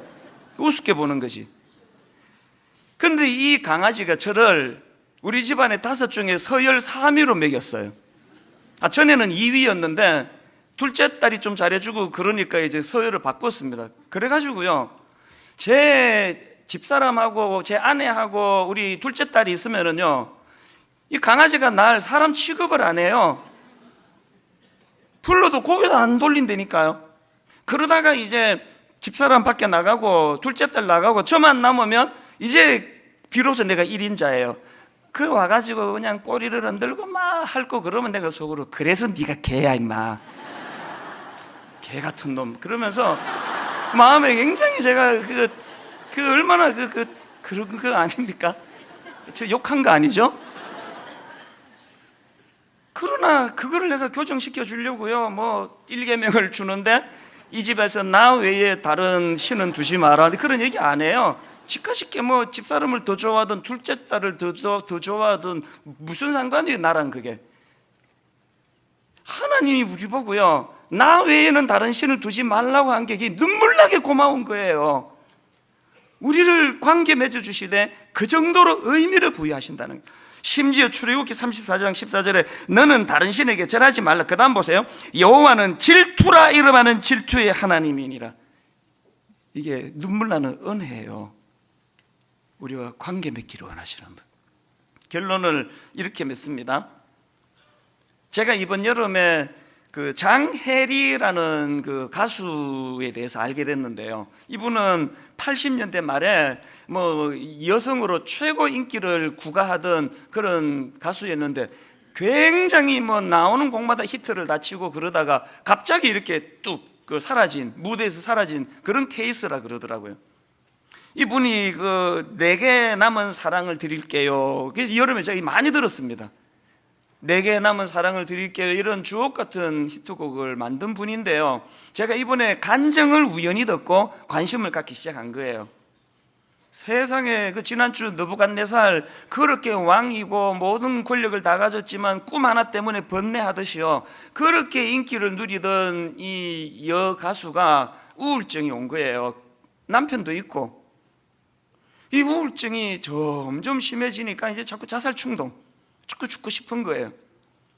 이게 심해져가지고 어느 날 이제 결단을 하기로 했대요. 간증의 요지가 그렇습니다. 높은 고층 아파트에 살았는데요, 혼자 있는 집에 창문 열고 이제 발 하나 디디면 끝 아닙니까? 자기는 이제 그 우울증으로 통제가 안 되는 그런 상태로 뛰어내리려고 할 때 이분 표현으로 하나님이 개입을 하시더래요. 하나님이 그것을 막아주시고 간섭해 주셨대. 그래서 못 죽었대요. 이분의 말이 이게 거짓이 아닌 게요, 삶이 증명을 해요. 그러고 나서 지금 이분이 뭐 하는지 아세요? 교도소를 찾아가고 양로원을 찾아가서 복음성가 가수가 됐다. 세상에 그렇게 그냥 수천 명 앞에서 노래 한 곡 부르면 어마어마한 돈을 받고 하던 이분이 그 양로원에 그 할아버지 할머니 몇 분이 계시겠냐고요. 그런 곳에서 노래를 부르는데요, 간증을 하시는데 얼굴이요, 거짓말 아닙니다. 평화 평화로다 하늘 위에서 내려오네. 인간적인 박수를 받을 때는 볼 수 없었던 그 얼굴에 말로도 할 수 없는 평안이 이분에게 꽉 차 있어가지고 제가 꼭 한번 만나봤으면 좋겠어요. 그날 베란다에서 뛰어내리려고 할 때 뭔 일이 일어난 거예요? 하나님이 목자가 되어주신 거거든요. 하나님이 너와 관계 맺고 싶다, 내가 너의 목자가 되기를 원한다. 오늘 예배 가운데 그 장혜리라는 여가수분이 경험했던 그 하나님을 여러분도 경험하게 되시기를 바랍니다. 오늘의 결론을 저는 이 찬양으로 맺기를 원하는데요, 몇 주 전에 우리가 이 찬양을 불렀는데 오늘 초청돼 오시는 분들, 주님의 십자가를 통해서 하나님이 우리와 관계 맺어주심의 은혜가 어떤 의미인가를 이 찬양 가사를 조용히 보시면서 한번 들어보시면 좋겠습니다. 저희가 불러드리기를 원합니다. 지난주 나누었던 말씀을 정리해 드리자면 이렇습니다. 사도신경은 이 믿음의 세계로 들어가는 비밀번호와 같아서 이 사도신경을 마음으로 진심으로 신앙으로 고백을 드리면 이 비밀번호를 통해서 문을 열고 들어가 믿음의 세계로 들어가면 거기에 아버지가 계시다, 아버지 하나님이 계시다. 그 아버지 하나님을 발견하는 순간 우리 인생의 모든 혼란은 다 잠재워진다. 그러니까 이런 요지로 말씀을 선포했었는데요, 이제 오늘은 거기서 한 걸음 더 나아가가지고 그러면은 이제 이 예수 그리스도로 말미암아 내 아버지가 되어주신 성부 하나님은 그분은 내게 어떤 분이신가? 다른 말로 하면은 이 성부 하나님의 속성, 이것에 대해서 오늘 좀 살펴보려고 하는데요, 그 사도신경에서 강조되는 성부 하나님은 어떤 분이신가? 크게 두 가지로 정리를 해드릴 수가 있습니다. 사도신경에서 강조되는 성부 하나님은 어떤 분이신가? 첫째, 창조주 하나님이십니다. 사도신경이 이렇게 시작되지 않습니까?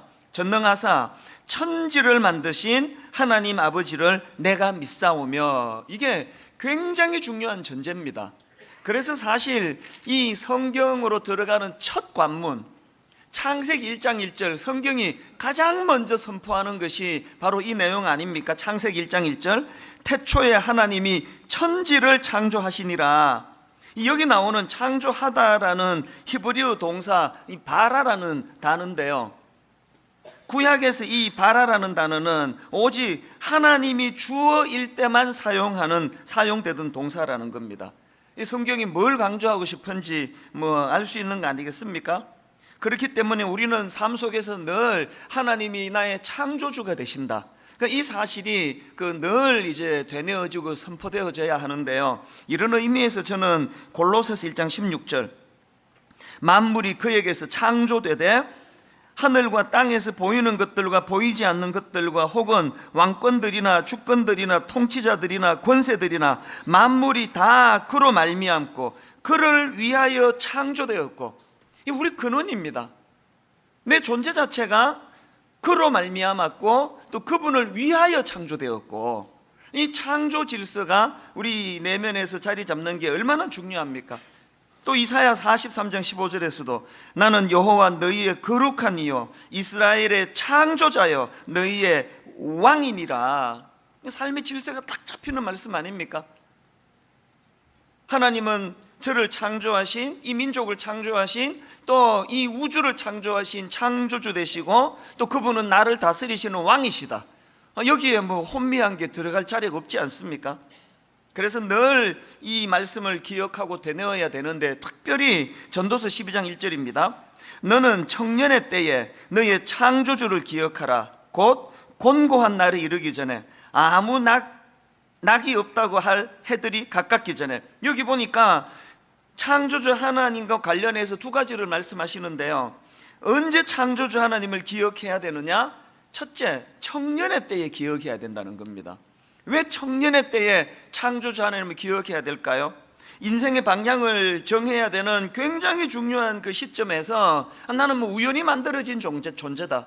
나는 우연히 나 같은 건 뭐 죽어도 뭐 아무 의미가 없고 우연히 생겨난 존재인데, 이런 가치관을 갖고 있는 청년하고 나는 하나님이 의도를 가지시고 나를 이 땅에 보내주신, 나는 하나님의 창조 섭리 아래 있는 존재라는 걸 믿는 청년하고 인생의 그 중심이 어느 쪽이 더 잘 잡히겠습니까? 청년의 때에 이 삶의 중심이 잘 잡혀야 된다는 이야기예요. 또 그런가 하면은 언제 창조주 하나님을 기억해야 합니까? 둘째로, 자, 전도서 12장 1절을 다시 한번 보십시오. 너는 청년의 때에 너의 창조주를 기억하라. 곧 곤고한 날이 이르기 전에, 나는 아무 낙이 없다고 할 해들이 가깝기 전에. 뭘 강조하는지 아시겠죠? 베드로전서 4장 19절에도 보니까 그러므로 하나님의 뜻대로 고난을 받는 자들은 또한 선을 행하는 가운데에 그 영혼을 미쁘신 창조주께 의탁할지어다. 왜 공고한 날이 올 때, 또 공고한 날이 오기 전에도 창조주 하나님을 기억해야 되느냐? 이거는 뭐 온 몸으로 이것을 보여준 인물 보시면 될 거 아닙니까? 구약의 욥이야말로 그 고난의 한가운데 있을 때 창조주 하나님을 인정해드리고 인식하면서 나아갔기 때문에 그 혼란이 없어진 거 아닙니까? 욥기 23장 10절 유명한 말씀. 그러나 내가 가는 길을 그가 아시나니 그가 나를 단련하신 후에는 내가 순금같이 되어 나오리라. 저나 여러분의 삶의 중심에 하나님은 나의 창조주가 되신다는 이 뚜렷한 사실을 믿음으로 고백할 때에 우리 삶에 찾아오는 혼란은 사라지게 될 줄로 믿습니다. 그런가 하면 두 번째로 사도신경에서 강조되는 성부 하나님은 어떤 하나님이십니까? 전능하신 하나님을 강조하고 계시다는 거예요. 사도신경 다시 보십시오. 전능하사 천지를 만드신 하나님 아버지를 내가 믿사오며, 그 우리말 번역은 약간의 오해의 소지가 있습니다. 우리말 번역으로 보면 마치 전능하사가 그 다음 나오는 천지를 만드신 하나님 아버지 이렇게 걸리는 것 같아가지고 전능하사와 하나님을 이제 창조주 되신 하나님에만 좀 국한된다는 느낌을 줄 수 있는데, 라틴어로 된 그 그대로 직역하면 이게 오해라는 걸 알 수 있습니다. 라틴어로 그대로 직역된 그 화면에 올려드렸는데요, 이렇게 되어 있습니다. 선포합니다. 나는 믿습니다. 크레도. 나는 믿습니다. 뭘 믿느냐? 하나님께서 전능하신 아버지이시고, 그 다음 콤마, 정리가 됐습니다. 그 다음에 천지의 창조주이신 것을, 이 둘이 분리가 되어 있지 않습니까? 뭘 강조하는 걸까요? 우리 성부 하나님의 전능하심은 천지를 창조하신 거기에만 국한되어 있지 않습니다. 그것을 훨씬 뛰어넘는 포괄적인 차원에서의 선포라는 걸 알 수가 있습니다. 하나님의 이 전능하심이 천지 창조에만 국한되어 있는 것이 아니라 전방위로 하나님의 전지전능하심이 나타나 있는데요, 아브라함에게 나타나신 이 하나님의 선포를 한번 들어보십시오. 창세기 17장 1절. 아브라함이 99세 때에 여호와께서 아브라함에게 나타나서 그에게 이르시되 나는 전능한 하나님이라. 너는 내 앞에 행하여 완전하라. 즉 하나님께서 아브라함에게 나는 전능한 하나님이시라고 선포를 하시는데요, 이 말씀이 어느 시점에서 나왔느냐가 중요합니다. 이 기록 바로 17장 바로 앞에 보면은 이런 내용이 나옵니다. 창세기 16장 15절 16절. 하갈이 아브라함의 아들을 낳음에 아브라함이 하갈을 낳은 그 아들을 이름하여 이스마엘이라 하였더라. 하갈이 아브라함에게 이스마엘을 낳았을 때에 아브라함이 86세였더라. 지금 시간적으로는 시차가 있지만 성경이 16장에서 아브라함이 저지른 실수, 바로 그 다음에 하나님이 전능하신 하나님이라고 선포하는 말씀이 연결이 되는데요, 이게 어떻게 설명이 되느냐? 하나님께서 아브라함에게 자녀와 땅에 대한 약속을 주시지 않았습니까? 그런데 아브라함 입장에서 아무리 세월이 흘러가는데도 아이가 생기지 않는 거예요. 임신이 안 되는 겁니다. 그리고 자기가 상황을 보니까 이제 자기 아내를 보나 나이든 자기를 보나 이제 아이 낳을 수 있는 확률이 이게 뭐 제로에 가깝다가 아니에요. 그냥 0%예요. 이 아이를 낳을 수 없는 것 같은 거예요. 그래서 이제 16장에서 무슨 잘못을 저지릅니까? 하나님의 약속을 못 믿어가지고 자기 아내가 아닌 여종 하갈을 통해서 아들을 낳습니다. 이런 불신앙을 기록한 바로 그 다음에 17장 1절에서 하나님께서 나는 전능한 하나님이라는 선포가 나온다는 거예요. 여러분 다 아시지만 하나님의 이런 말씀 선포 이후에도 아브라함과 사라가 여전히 불신으로 혼란스러워하는 모습들을 볼 수 있는데요, 이제 이런 불신이 싹틀 때마다 아브라함이 해야 되는 게 뭐예요? 창세기 17장 1절에서 선포되었던 나는 전능한 하나님이라 이 하나님 말씀의 선포를 기억하는 거예요. 그걸 되뇌이는 거예요. 우리도 마찬가지예요. 우리 믿음이 있어서 이 자리에 모였거든요. 그리고 하나님의 말씀의 약속을 믿습니다. 그러나 오래 하나님의 약속이 드디어 응답되어진다 할 때에 우리도 아브라함처럼 헷갈리는 거예요. 흔들릴 수 있는 거 아닙니까? 그럴 때마다 이 사도신경을 통해서 하나님의 전능하심을 자꾸 선포하는 거예요. 고린도후서 6장 18절에도 보니까 너희에게 아버지가 되고 너희는 내게 자녀가 되리라 전능하신 주의 말씀이니라 하셨느니라. 내가 하나님의 자녀가 되고 하나님이 내 아버지가 되신다는 사실을 인식하는 순간 우리는 동시에 하나님의 전능하심을 자꾸 선포해야 돼요. 그래서 제가 이 사도신경을 이런 두 가지 요소를 담고 있는 사도신경을 묵상을 하면서 이제 우리가 사도신경을 고백할 때마다 두 가지 사실을 일부러 의식하면서 사도신경을 고백해야 된다고 믿는데요, 우리가 사도신경을 고백할 때마다 두 가지 인식해야 되는 사실이 뭐냐? 그 중에 첫 번째는요, 우리와는 차원이 다르신 하나님을 인식하고 선포하는 거예요. 만약에 우리가 창조주가 되시는 하나님, 또 전능하신 전능자 되신 하나님, 이 하나님에 대한 고백이 일어난다고 한다면 그 내용들은 한마디로 우리와는 차원이 다르신 하나님, 이걸 선포하는 거 아닙니까? 이런 면에서 오늘 본문 이사야 40장 26절 너희는 눈을 높이 들어 누가 이 모든 것을 창조하였나 보라. 주께서는 수효대로 만상을 이끌어내시고 그들의 모든 이름을 부르시나니 그의 권세가 크고 그의 능력이 강함으로 하나도 빠짐이 없느니라. 중요한 건요, 이 이사야 40장 26절이 나온 배경이에요.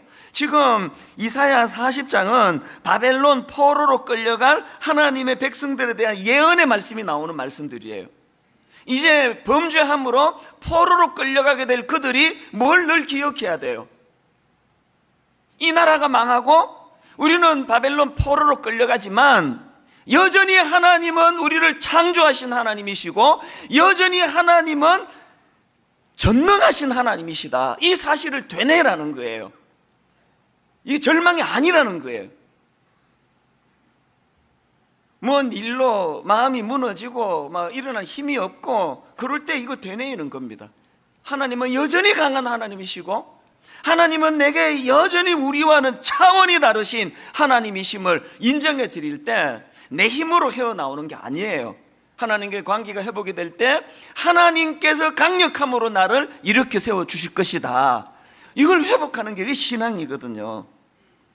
그렇기 때문에 저나 여러분 삶 속에서 자주 이 우리와는 차원이 다르신 하나님, 이 차원에서 사도신경이 고백되어져야 한다는 겁니다. 마태복음 14장에 보면은요, 이처럼 우리가 우리 인생과는 차원이 다르신 하나님을 선포할 때 거기에 얼마나 놀라운 능력이 나타나는 것을 보여주는 게 마태복음 14장입니다. 마태복음 14장에 보면은요, 지금 예수님은 기도하러 산으로 가시고 안 계시는데 제자들끼리 배를 타고 가다가 풍랑을 만납니다. 풍랑으로 죽을 고생을 하는데요, 이제 자기들 힘으로는 이 파도를 잠재울 수 없다는 절망감에 휩싸여 있을 때 밤 사경에 주님이 나타나세요.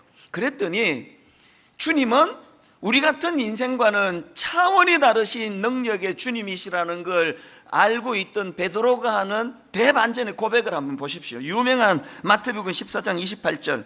베드로가 대답하여 이르되 주여 만일 주님이시거든 나를 명하사 물 위로 오라 하소서.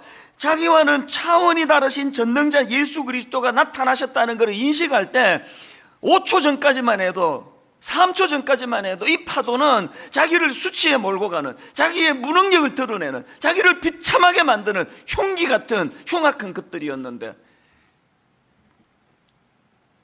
이런 무능한 자기와는 차원이 다르신 주님을 인식하고 나니까 그 파도가 도전 정신의 도구가 되는 거예요. 나를 명하사 물 위로 오라 하소서. 여러분 어떤 난관에 지금 부딪혀 계세요?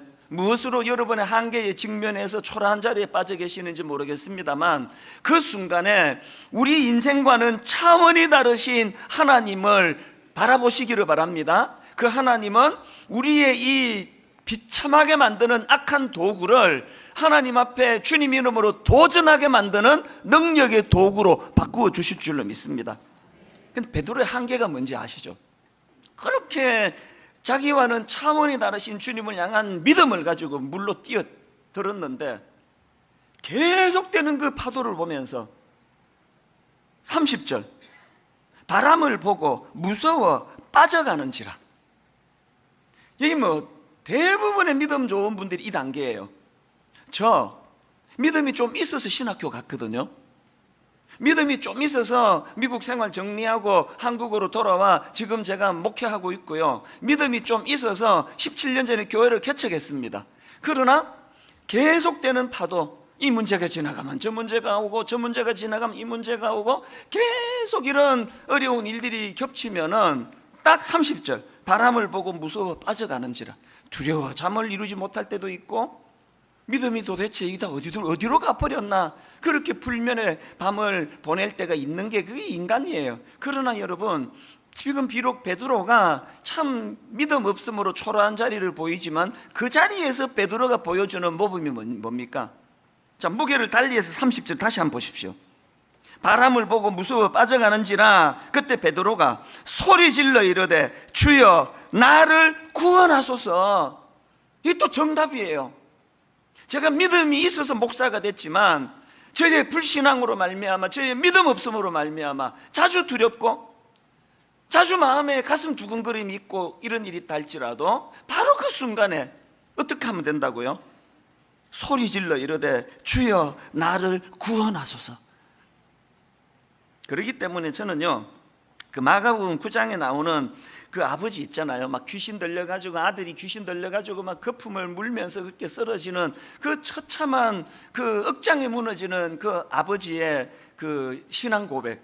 이게 마가복음 9장 24절이거든요. 그 아버지가 주님께 이렇게 소리 지릅니다. 곧 그 아이의 아버지가 소리를 질러 이르되 내가 믿나이다. 나의 믿음 없는 것을 도와주소서. 이게 모순 아닙니까? 방금 믿는다 그래 놓고 내가 믿나이다 그래 놓고 나의 믿음 없음을 도와주소서. 이게 모순 같지만요 이게 진짜 이게 모범 답안이에요. 다시 말씀드립니다. 저 믿음이 있어서 신학교 갔습니다. 믿음이 있어서 교회를 개척했거든요. 그러나 매일 아침 매일 저녁 되뇌어야 되는 건 주님 이 종의 믿음 없음을 불쌍히 여겨주시기를 원합니다. 계속 되뇌어야 돼요. 믿음이 있었기 때문에 내 물로 분명히 뛰어들었거든요. 막 미국 시민권도 반납하고 막 믿음이 있었기 때문에 물로 뛰어들었지만 계속 일어나는 파도를 보면서 두려워 빠져 들어가는 그것도 또 저예요. 삶 가운데 이런 일이 일어날 때마다 우리는 사도신경을 고백하면서 파도가 일렁이는 세상을 바라보는 것이 아니라 여전히 우리와는 차원이 다르신 창조주 되시는 우리와는 차원이 다르신 전능하신 하나님을 의지하며 그분에게로 시선을 고정시키는 그런 저와 여러분 되시기를 바랍니다. 그런가 하면 두 번째로요 우리가 사도신경을 고백하면서 기억해야 될 게 하나 더 있습니다. 그게 뭐냐? 섭리를 기억해. 섭리. 우리 삶에 개입하시는 하나님. 이 섭리라는 단어 오늘 머릿속에 완전히 각인시켜야 돼요. 이 섭리가 뭐냐? 이신론의 정반대편에 있는 게 섭리예요. 이신론은 뭐냐? 이신론이라고 들어보셨습니까? 이신론은요, 딱 한마디로 말하면 이거예요. 하나님께서 우주를 창조하기는 하셨지만 그 하나님이 만드신 피조 세계에 대하여 하나님이 관여는 하지 않으신다, 상관하지 않으신다. 이 이신론이에요. 우주는 하나님의 관여에 의해서 유지되는 게 아니라 우주 자체의 법칙에 따라 움직인다. 그래서 창조는 하셨지만 관여하지 않으시는 하나님, 이게 이신론이에요. 이것에 정반대되는 게 이게 바로 섭리예요. 섭리. 나를 창조하셨을 뿐만 아니라 내 삶에 관여하고 계시는 하나님, 우주를 창조하셨을 뿐만 아니라 우주의 역사에 관여하고 계시는 하나님.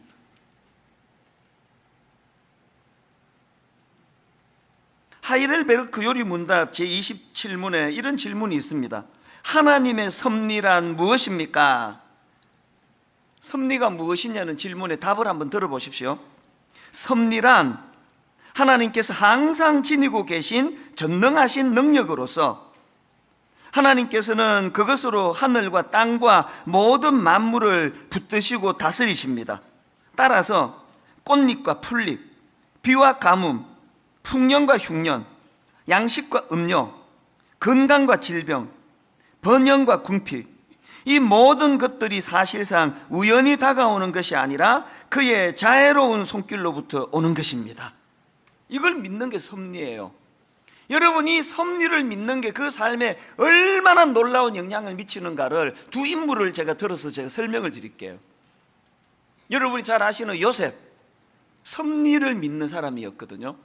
그랬더니 배다른 형제들이 막 요셉을 얼마나 괴롭힙니까? 그 배다른 동생이 아버지 사랑을 받는 걸 못 견뎌가지고 질투의 화신이 돼가지고 막 요셉을 죽이려 그러질 않나. 나중에 애굽에 팔아버리잖아요.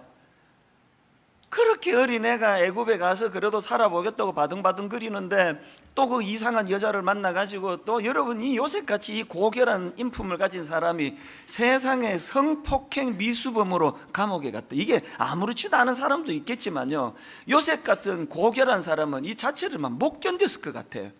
내가 성폭행 미수범이라니. 그렇게 감옥에 들어가 억장이 무너지는 세월을 보냈을 텐데, 그런데 요셉 상처가 없는 거 다 아시잖아요. 이게 어떻게 가능했느냐? 섭리 신앙 때문이에요.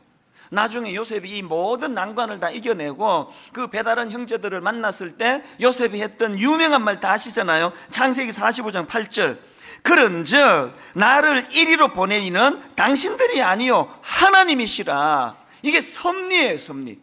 그리고 이 섭리를 설명하는 요셉의 더 유명한 말씀, 창세기 50장 20절, 당신들은 나를 해하려 하였으나 하나님은 그것을 선으로 바꾸사. 다시 들어보세요. 당신들은 나를 해하려 하였으나 하나님은 그것을 선으로 바꾸사 오늘과 같이 많은 백성의 생명을 구원하게 하시려 하셨나니. 인생은 딱 두 종류밖에 없습니다. 당신들은 나를 해하려 하였으나, 이것밖에 없는 인생이 있어요. 막 허구한 날 막 울분, 원망, 당신들은 나를 해하려고 해가지고, 당신도 나를 해하려고 해가지고 막 해서 맨날 슬퍼요. 막 맨날 분노가 많아요. 막 이게 복수해 버려야지, 이놈의 것들, 이 세상에 불질러 버려야지. 맨날 나만 억울하고, 만나는 사람마다 나를 해하려고 하고, 저것도 그렇고 이것도 그렇고, 이런 막 울분으로 꽉 차 있는 그런 인생이 있고요.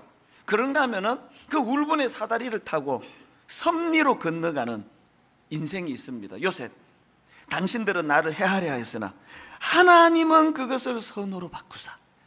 이런 섭리신앙을 갖고 있으니까 요셉에게는 상처의 흔적이 없고, 그것이 요셉을 우뚝 선 난관을 이기게 만드는 능력의 도구가 된 거 아닙니까?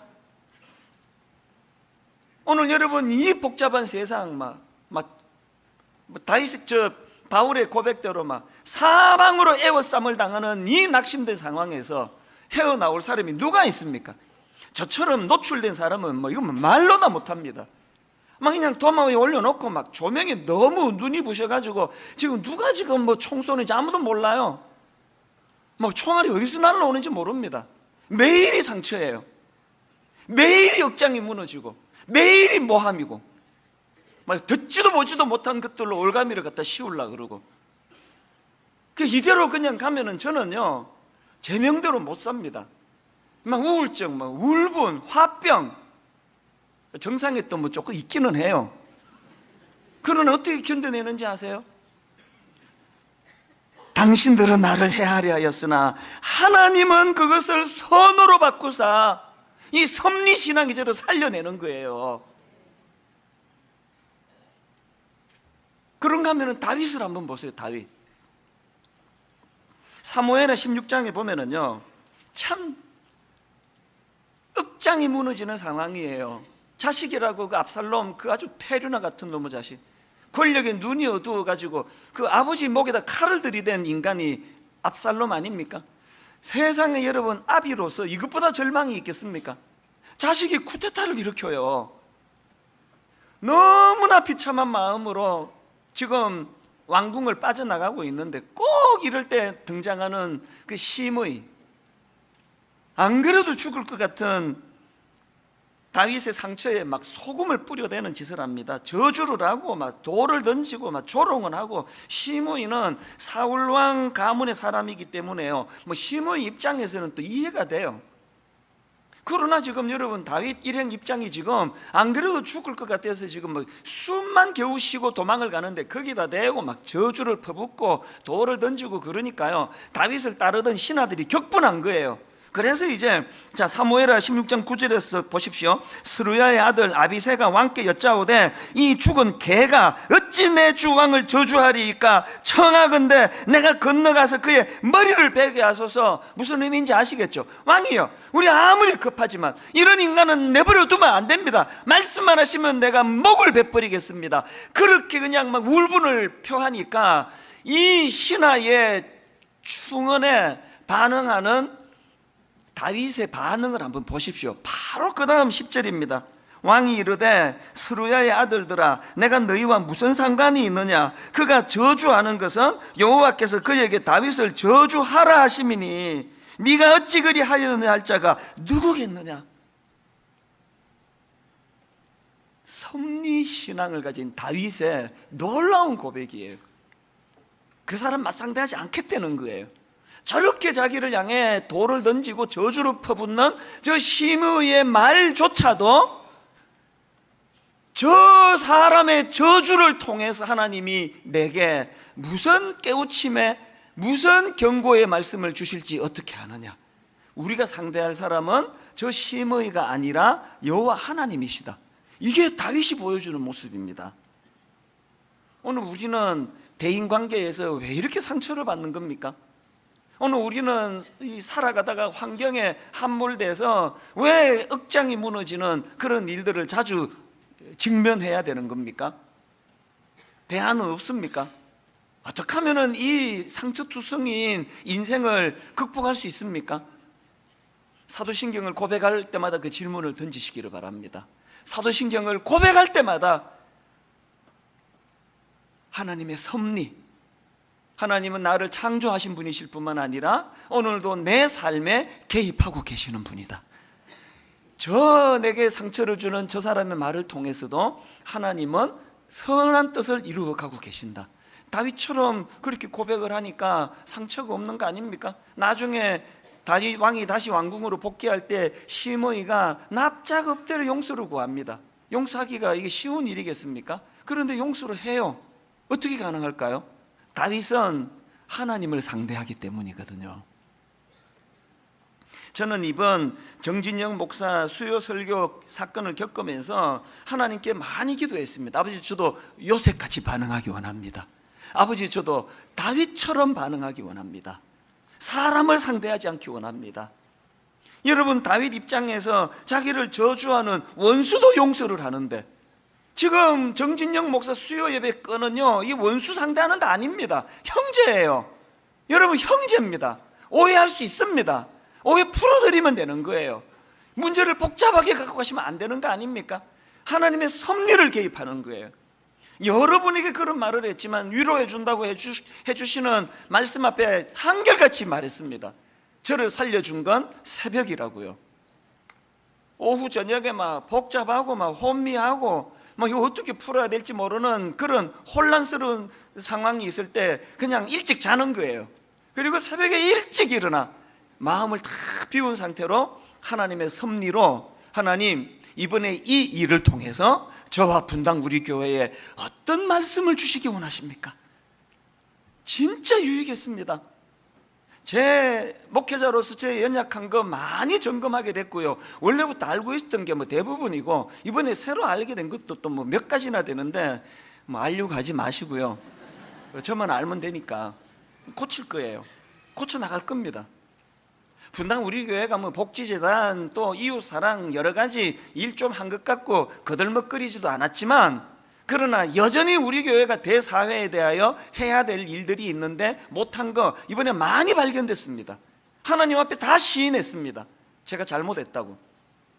그랬더니 섭리라는 이 필터를 가지고 이번 일을 점검하니까 사람에 대한 원망이 안 생기고 사람에 대한 미움이 없고 하나님 앞에서 두려움만 있더라고요. 아버지, 너무나 이 시대에 할 일이 많은 걸 제가 그동안 간과했습니다.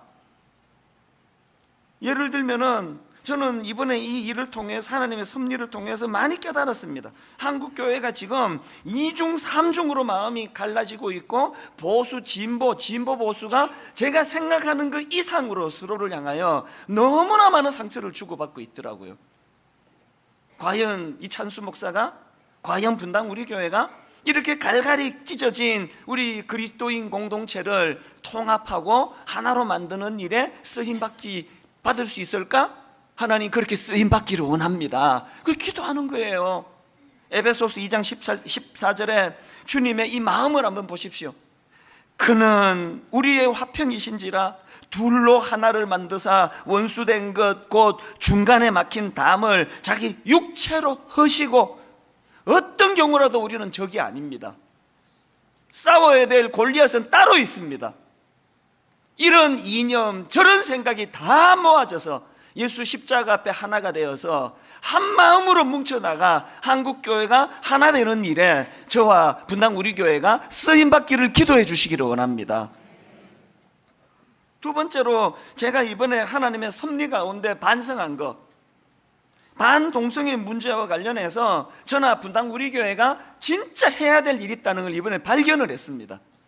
이번에 그 반동성애 운동하시는 그 분들 많이 만났거든요. 깜짝 놀랐습니다. 우선 너무 온유하시고요, 너무 말씀을 사랑하시고요, 너무 하나님의 뜻을 구원하려고 애를 쓰신다는 걸 이번에 제가 새삼 알게 됐고요. 뭐 옛날도 알았지만 새삼 더 발견을 했습니다. 정진영 목사의 그 설교에 왜 이렇게까지 울분을 느끼느냐, 그만큼 여기에 인생을 걸고 그렇게 투쟁해 왔기 때문이라는 걸 이해하니까 너무 이해가 쉽더라고요. 여러 가지 고충을 저한테 말씀하시는데요, 교회가 할 일이 있는 거 제가 알았습니다. 교육하고 우리 다음 세대 젊은이들에게 어떤 문제가 정확한 팩트인지를 설명하는 일을 저나 우리 교회가 해야 된다고 저는 생각합니다. 이제 모든 그리스도인들이 함께 마음을 합해서 이 일에 손을 맞잡아야 된다고 저는 생각합니다. 그런가 하면은 이번에 발견한 또 가슴 아픈 숙제가 하나 더 있는데요, 우리 같은 기성세대가 잘못해서 교회를 떠나간 수많은 젊은이들, 그들을 다시 되돌리게 할 책임이 저와 수많은 목회자들과 또 분당 우리 교회에 있다고 생각합니다. 머리를 맞대고 고민해야 돼요. 어떻게 하면 떠나간 아이들을 다시 주님의 품으로 되돌릴 수 있을까?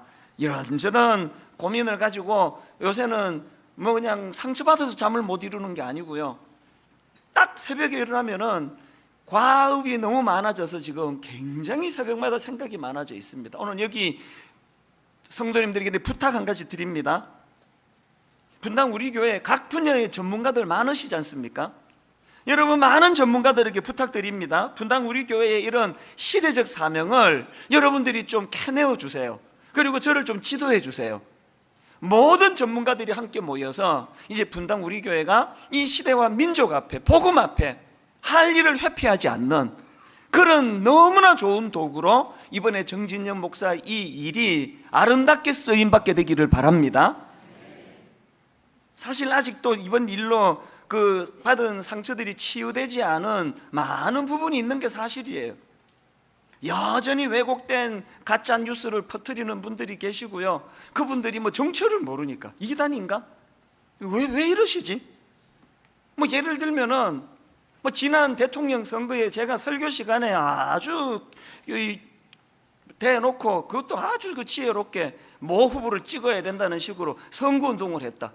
뭐 이념에 사로잡혀 있는 목사라는 걸 증명해 내려고 그거 악마의 편집이라 그러잖아요. 이렇게 하고 이렇게 하고 이렇게 해가지고 그냥 막 이런 것들을 퍼나르는 사람이 있는데요. 뭐 어떡하겠습니까? 더 이상 이런 거에 연연하고 막 이런 거 대응하고 막 신경 쓰고 일일이 반응하지 못합니다. 그냥 우리는 하나님의 섭리를 믿고 묵묵히 나갈 뿐이에요. 네, 다시 한번 마지막으로 못을 박는 차원에서 말씀을 드리는데요. 여러분, 저 17년 목회하는 동안에 우리 교회에 선거 후보가 와도 인사도 안 시키는 교회입니다. 어떤 경우라도 뭐 누구를 찍어야 된다, 누구를 찍으면 안 된다, 이런 식으로 은근하게도 말한 적이 한 번도 없습니다. 저 그렇게 저질 아닙니다. 그 외에도 이념의 프레임으로 자꾸 저나 우리 교회를 몰고 가려고 하는 이런 시도들을 그만했으면 좋겠습니다. 이제 우리는 하나님의 섭리를 믿기 때문에 이 많은 과업들을 가지고 오늘도 주관하시는 하나님을 바라보고 그 하나님을 향해 한 걸음 한 걸음, 저는 오늘도 되뇌입니다. 하나님은 그것을 선호로 바꾸사, 하나님은 그것을 선호로 바꾸사. 결론을 이렇게 맺기 원합니다. 하이델베르크 요리문답 제28문입니다. 하나님의 창조와 섭리를 알므로써 얻는 유익은 무엇입니까? 답이 이렇습니다. 범사에 감사하게 되고, 이번에 뼈저리게 느낀 거예요. 섭리를 인정하는 순간 범사에 감사하게 되고, 역경에 처할 때는 인내하게 되며, 장차 아무것도 우리를 당신의 사랑에서 떼어놓을 수 없게 하시는 신실한 하나님 아버지께 대한 큰 확신을 갖게 됩니다. 만물이 온전히 그의 것이기에 그의 뜻이 아니고는 아무것도 움직이거나 움직여지지 않는 것입니다.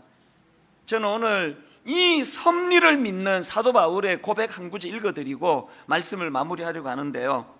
감옥에서 그가 던지는 고백을 보십시오. 빌립보서 1장 12절, 형제들아 내가 당한 일이 도리어, 형제들아 내가 당한 일이 도리어 복음 전파에 진전이 된 줄을 너희가 알기를 원하노라. 교회적으로는 말할 것도 없고, 여러분 각자의 개인적으로 겪고 있는 억장이 무너지는 시므이와 같이 나를 저주하는 사람을 맞닥뜨리고, 베드로가 경험한 것처럼 아무리 노력을 해도 내 힘으로 헤쳐나갈 수 없는 인생의 파도를 만난다 할지라도 욥처럼 오늘도 개입하신 하나님, 나는 하나님의 섭리를 믿습니다.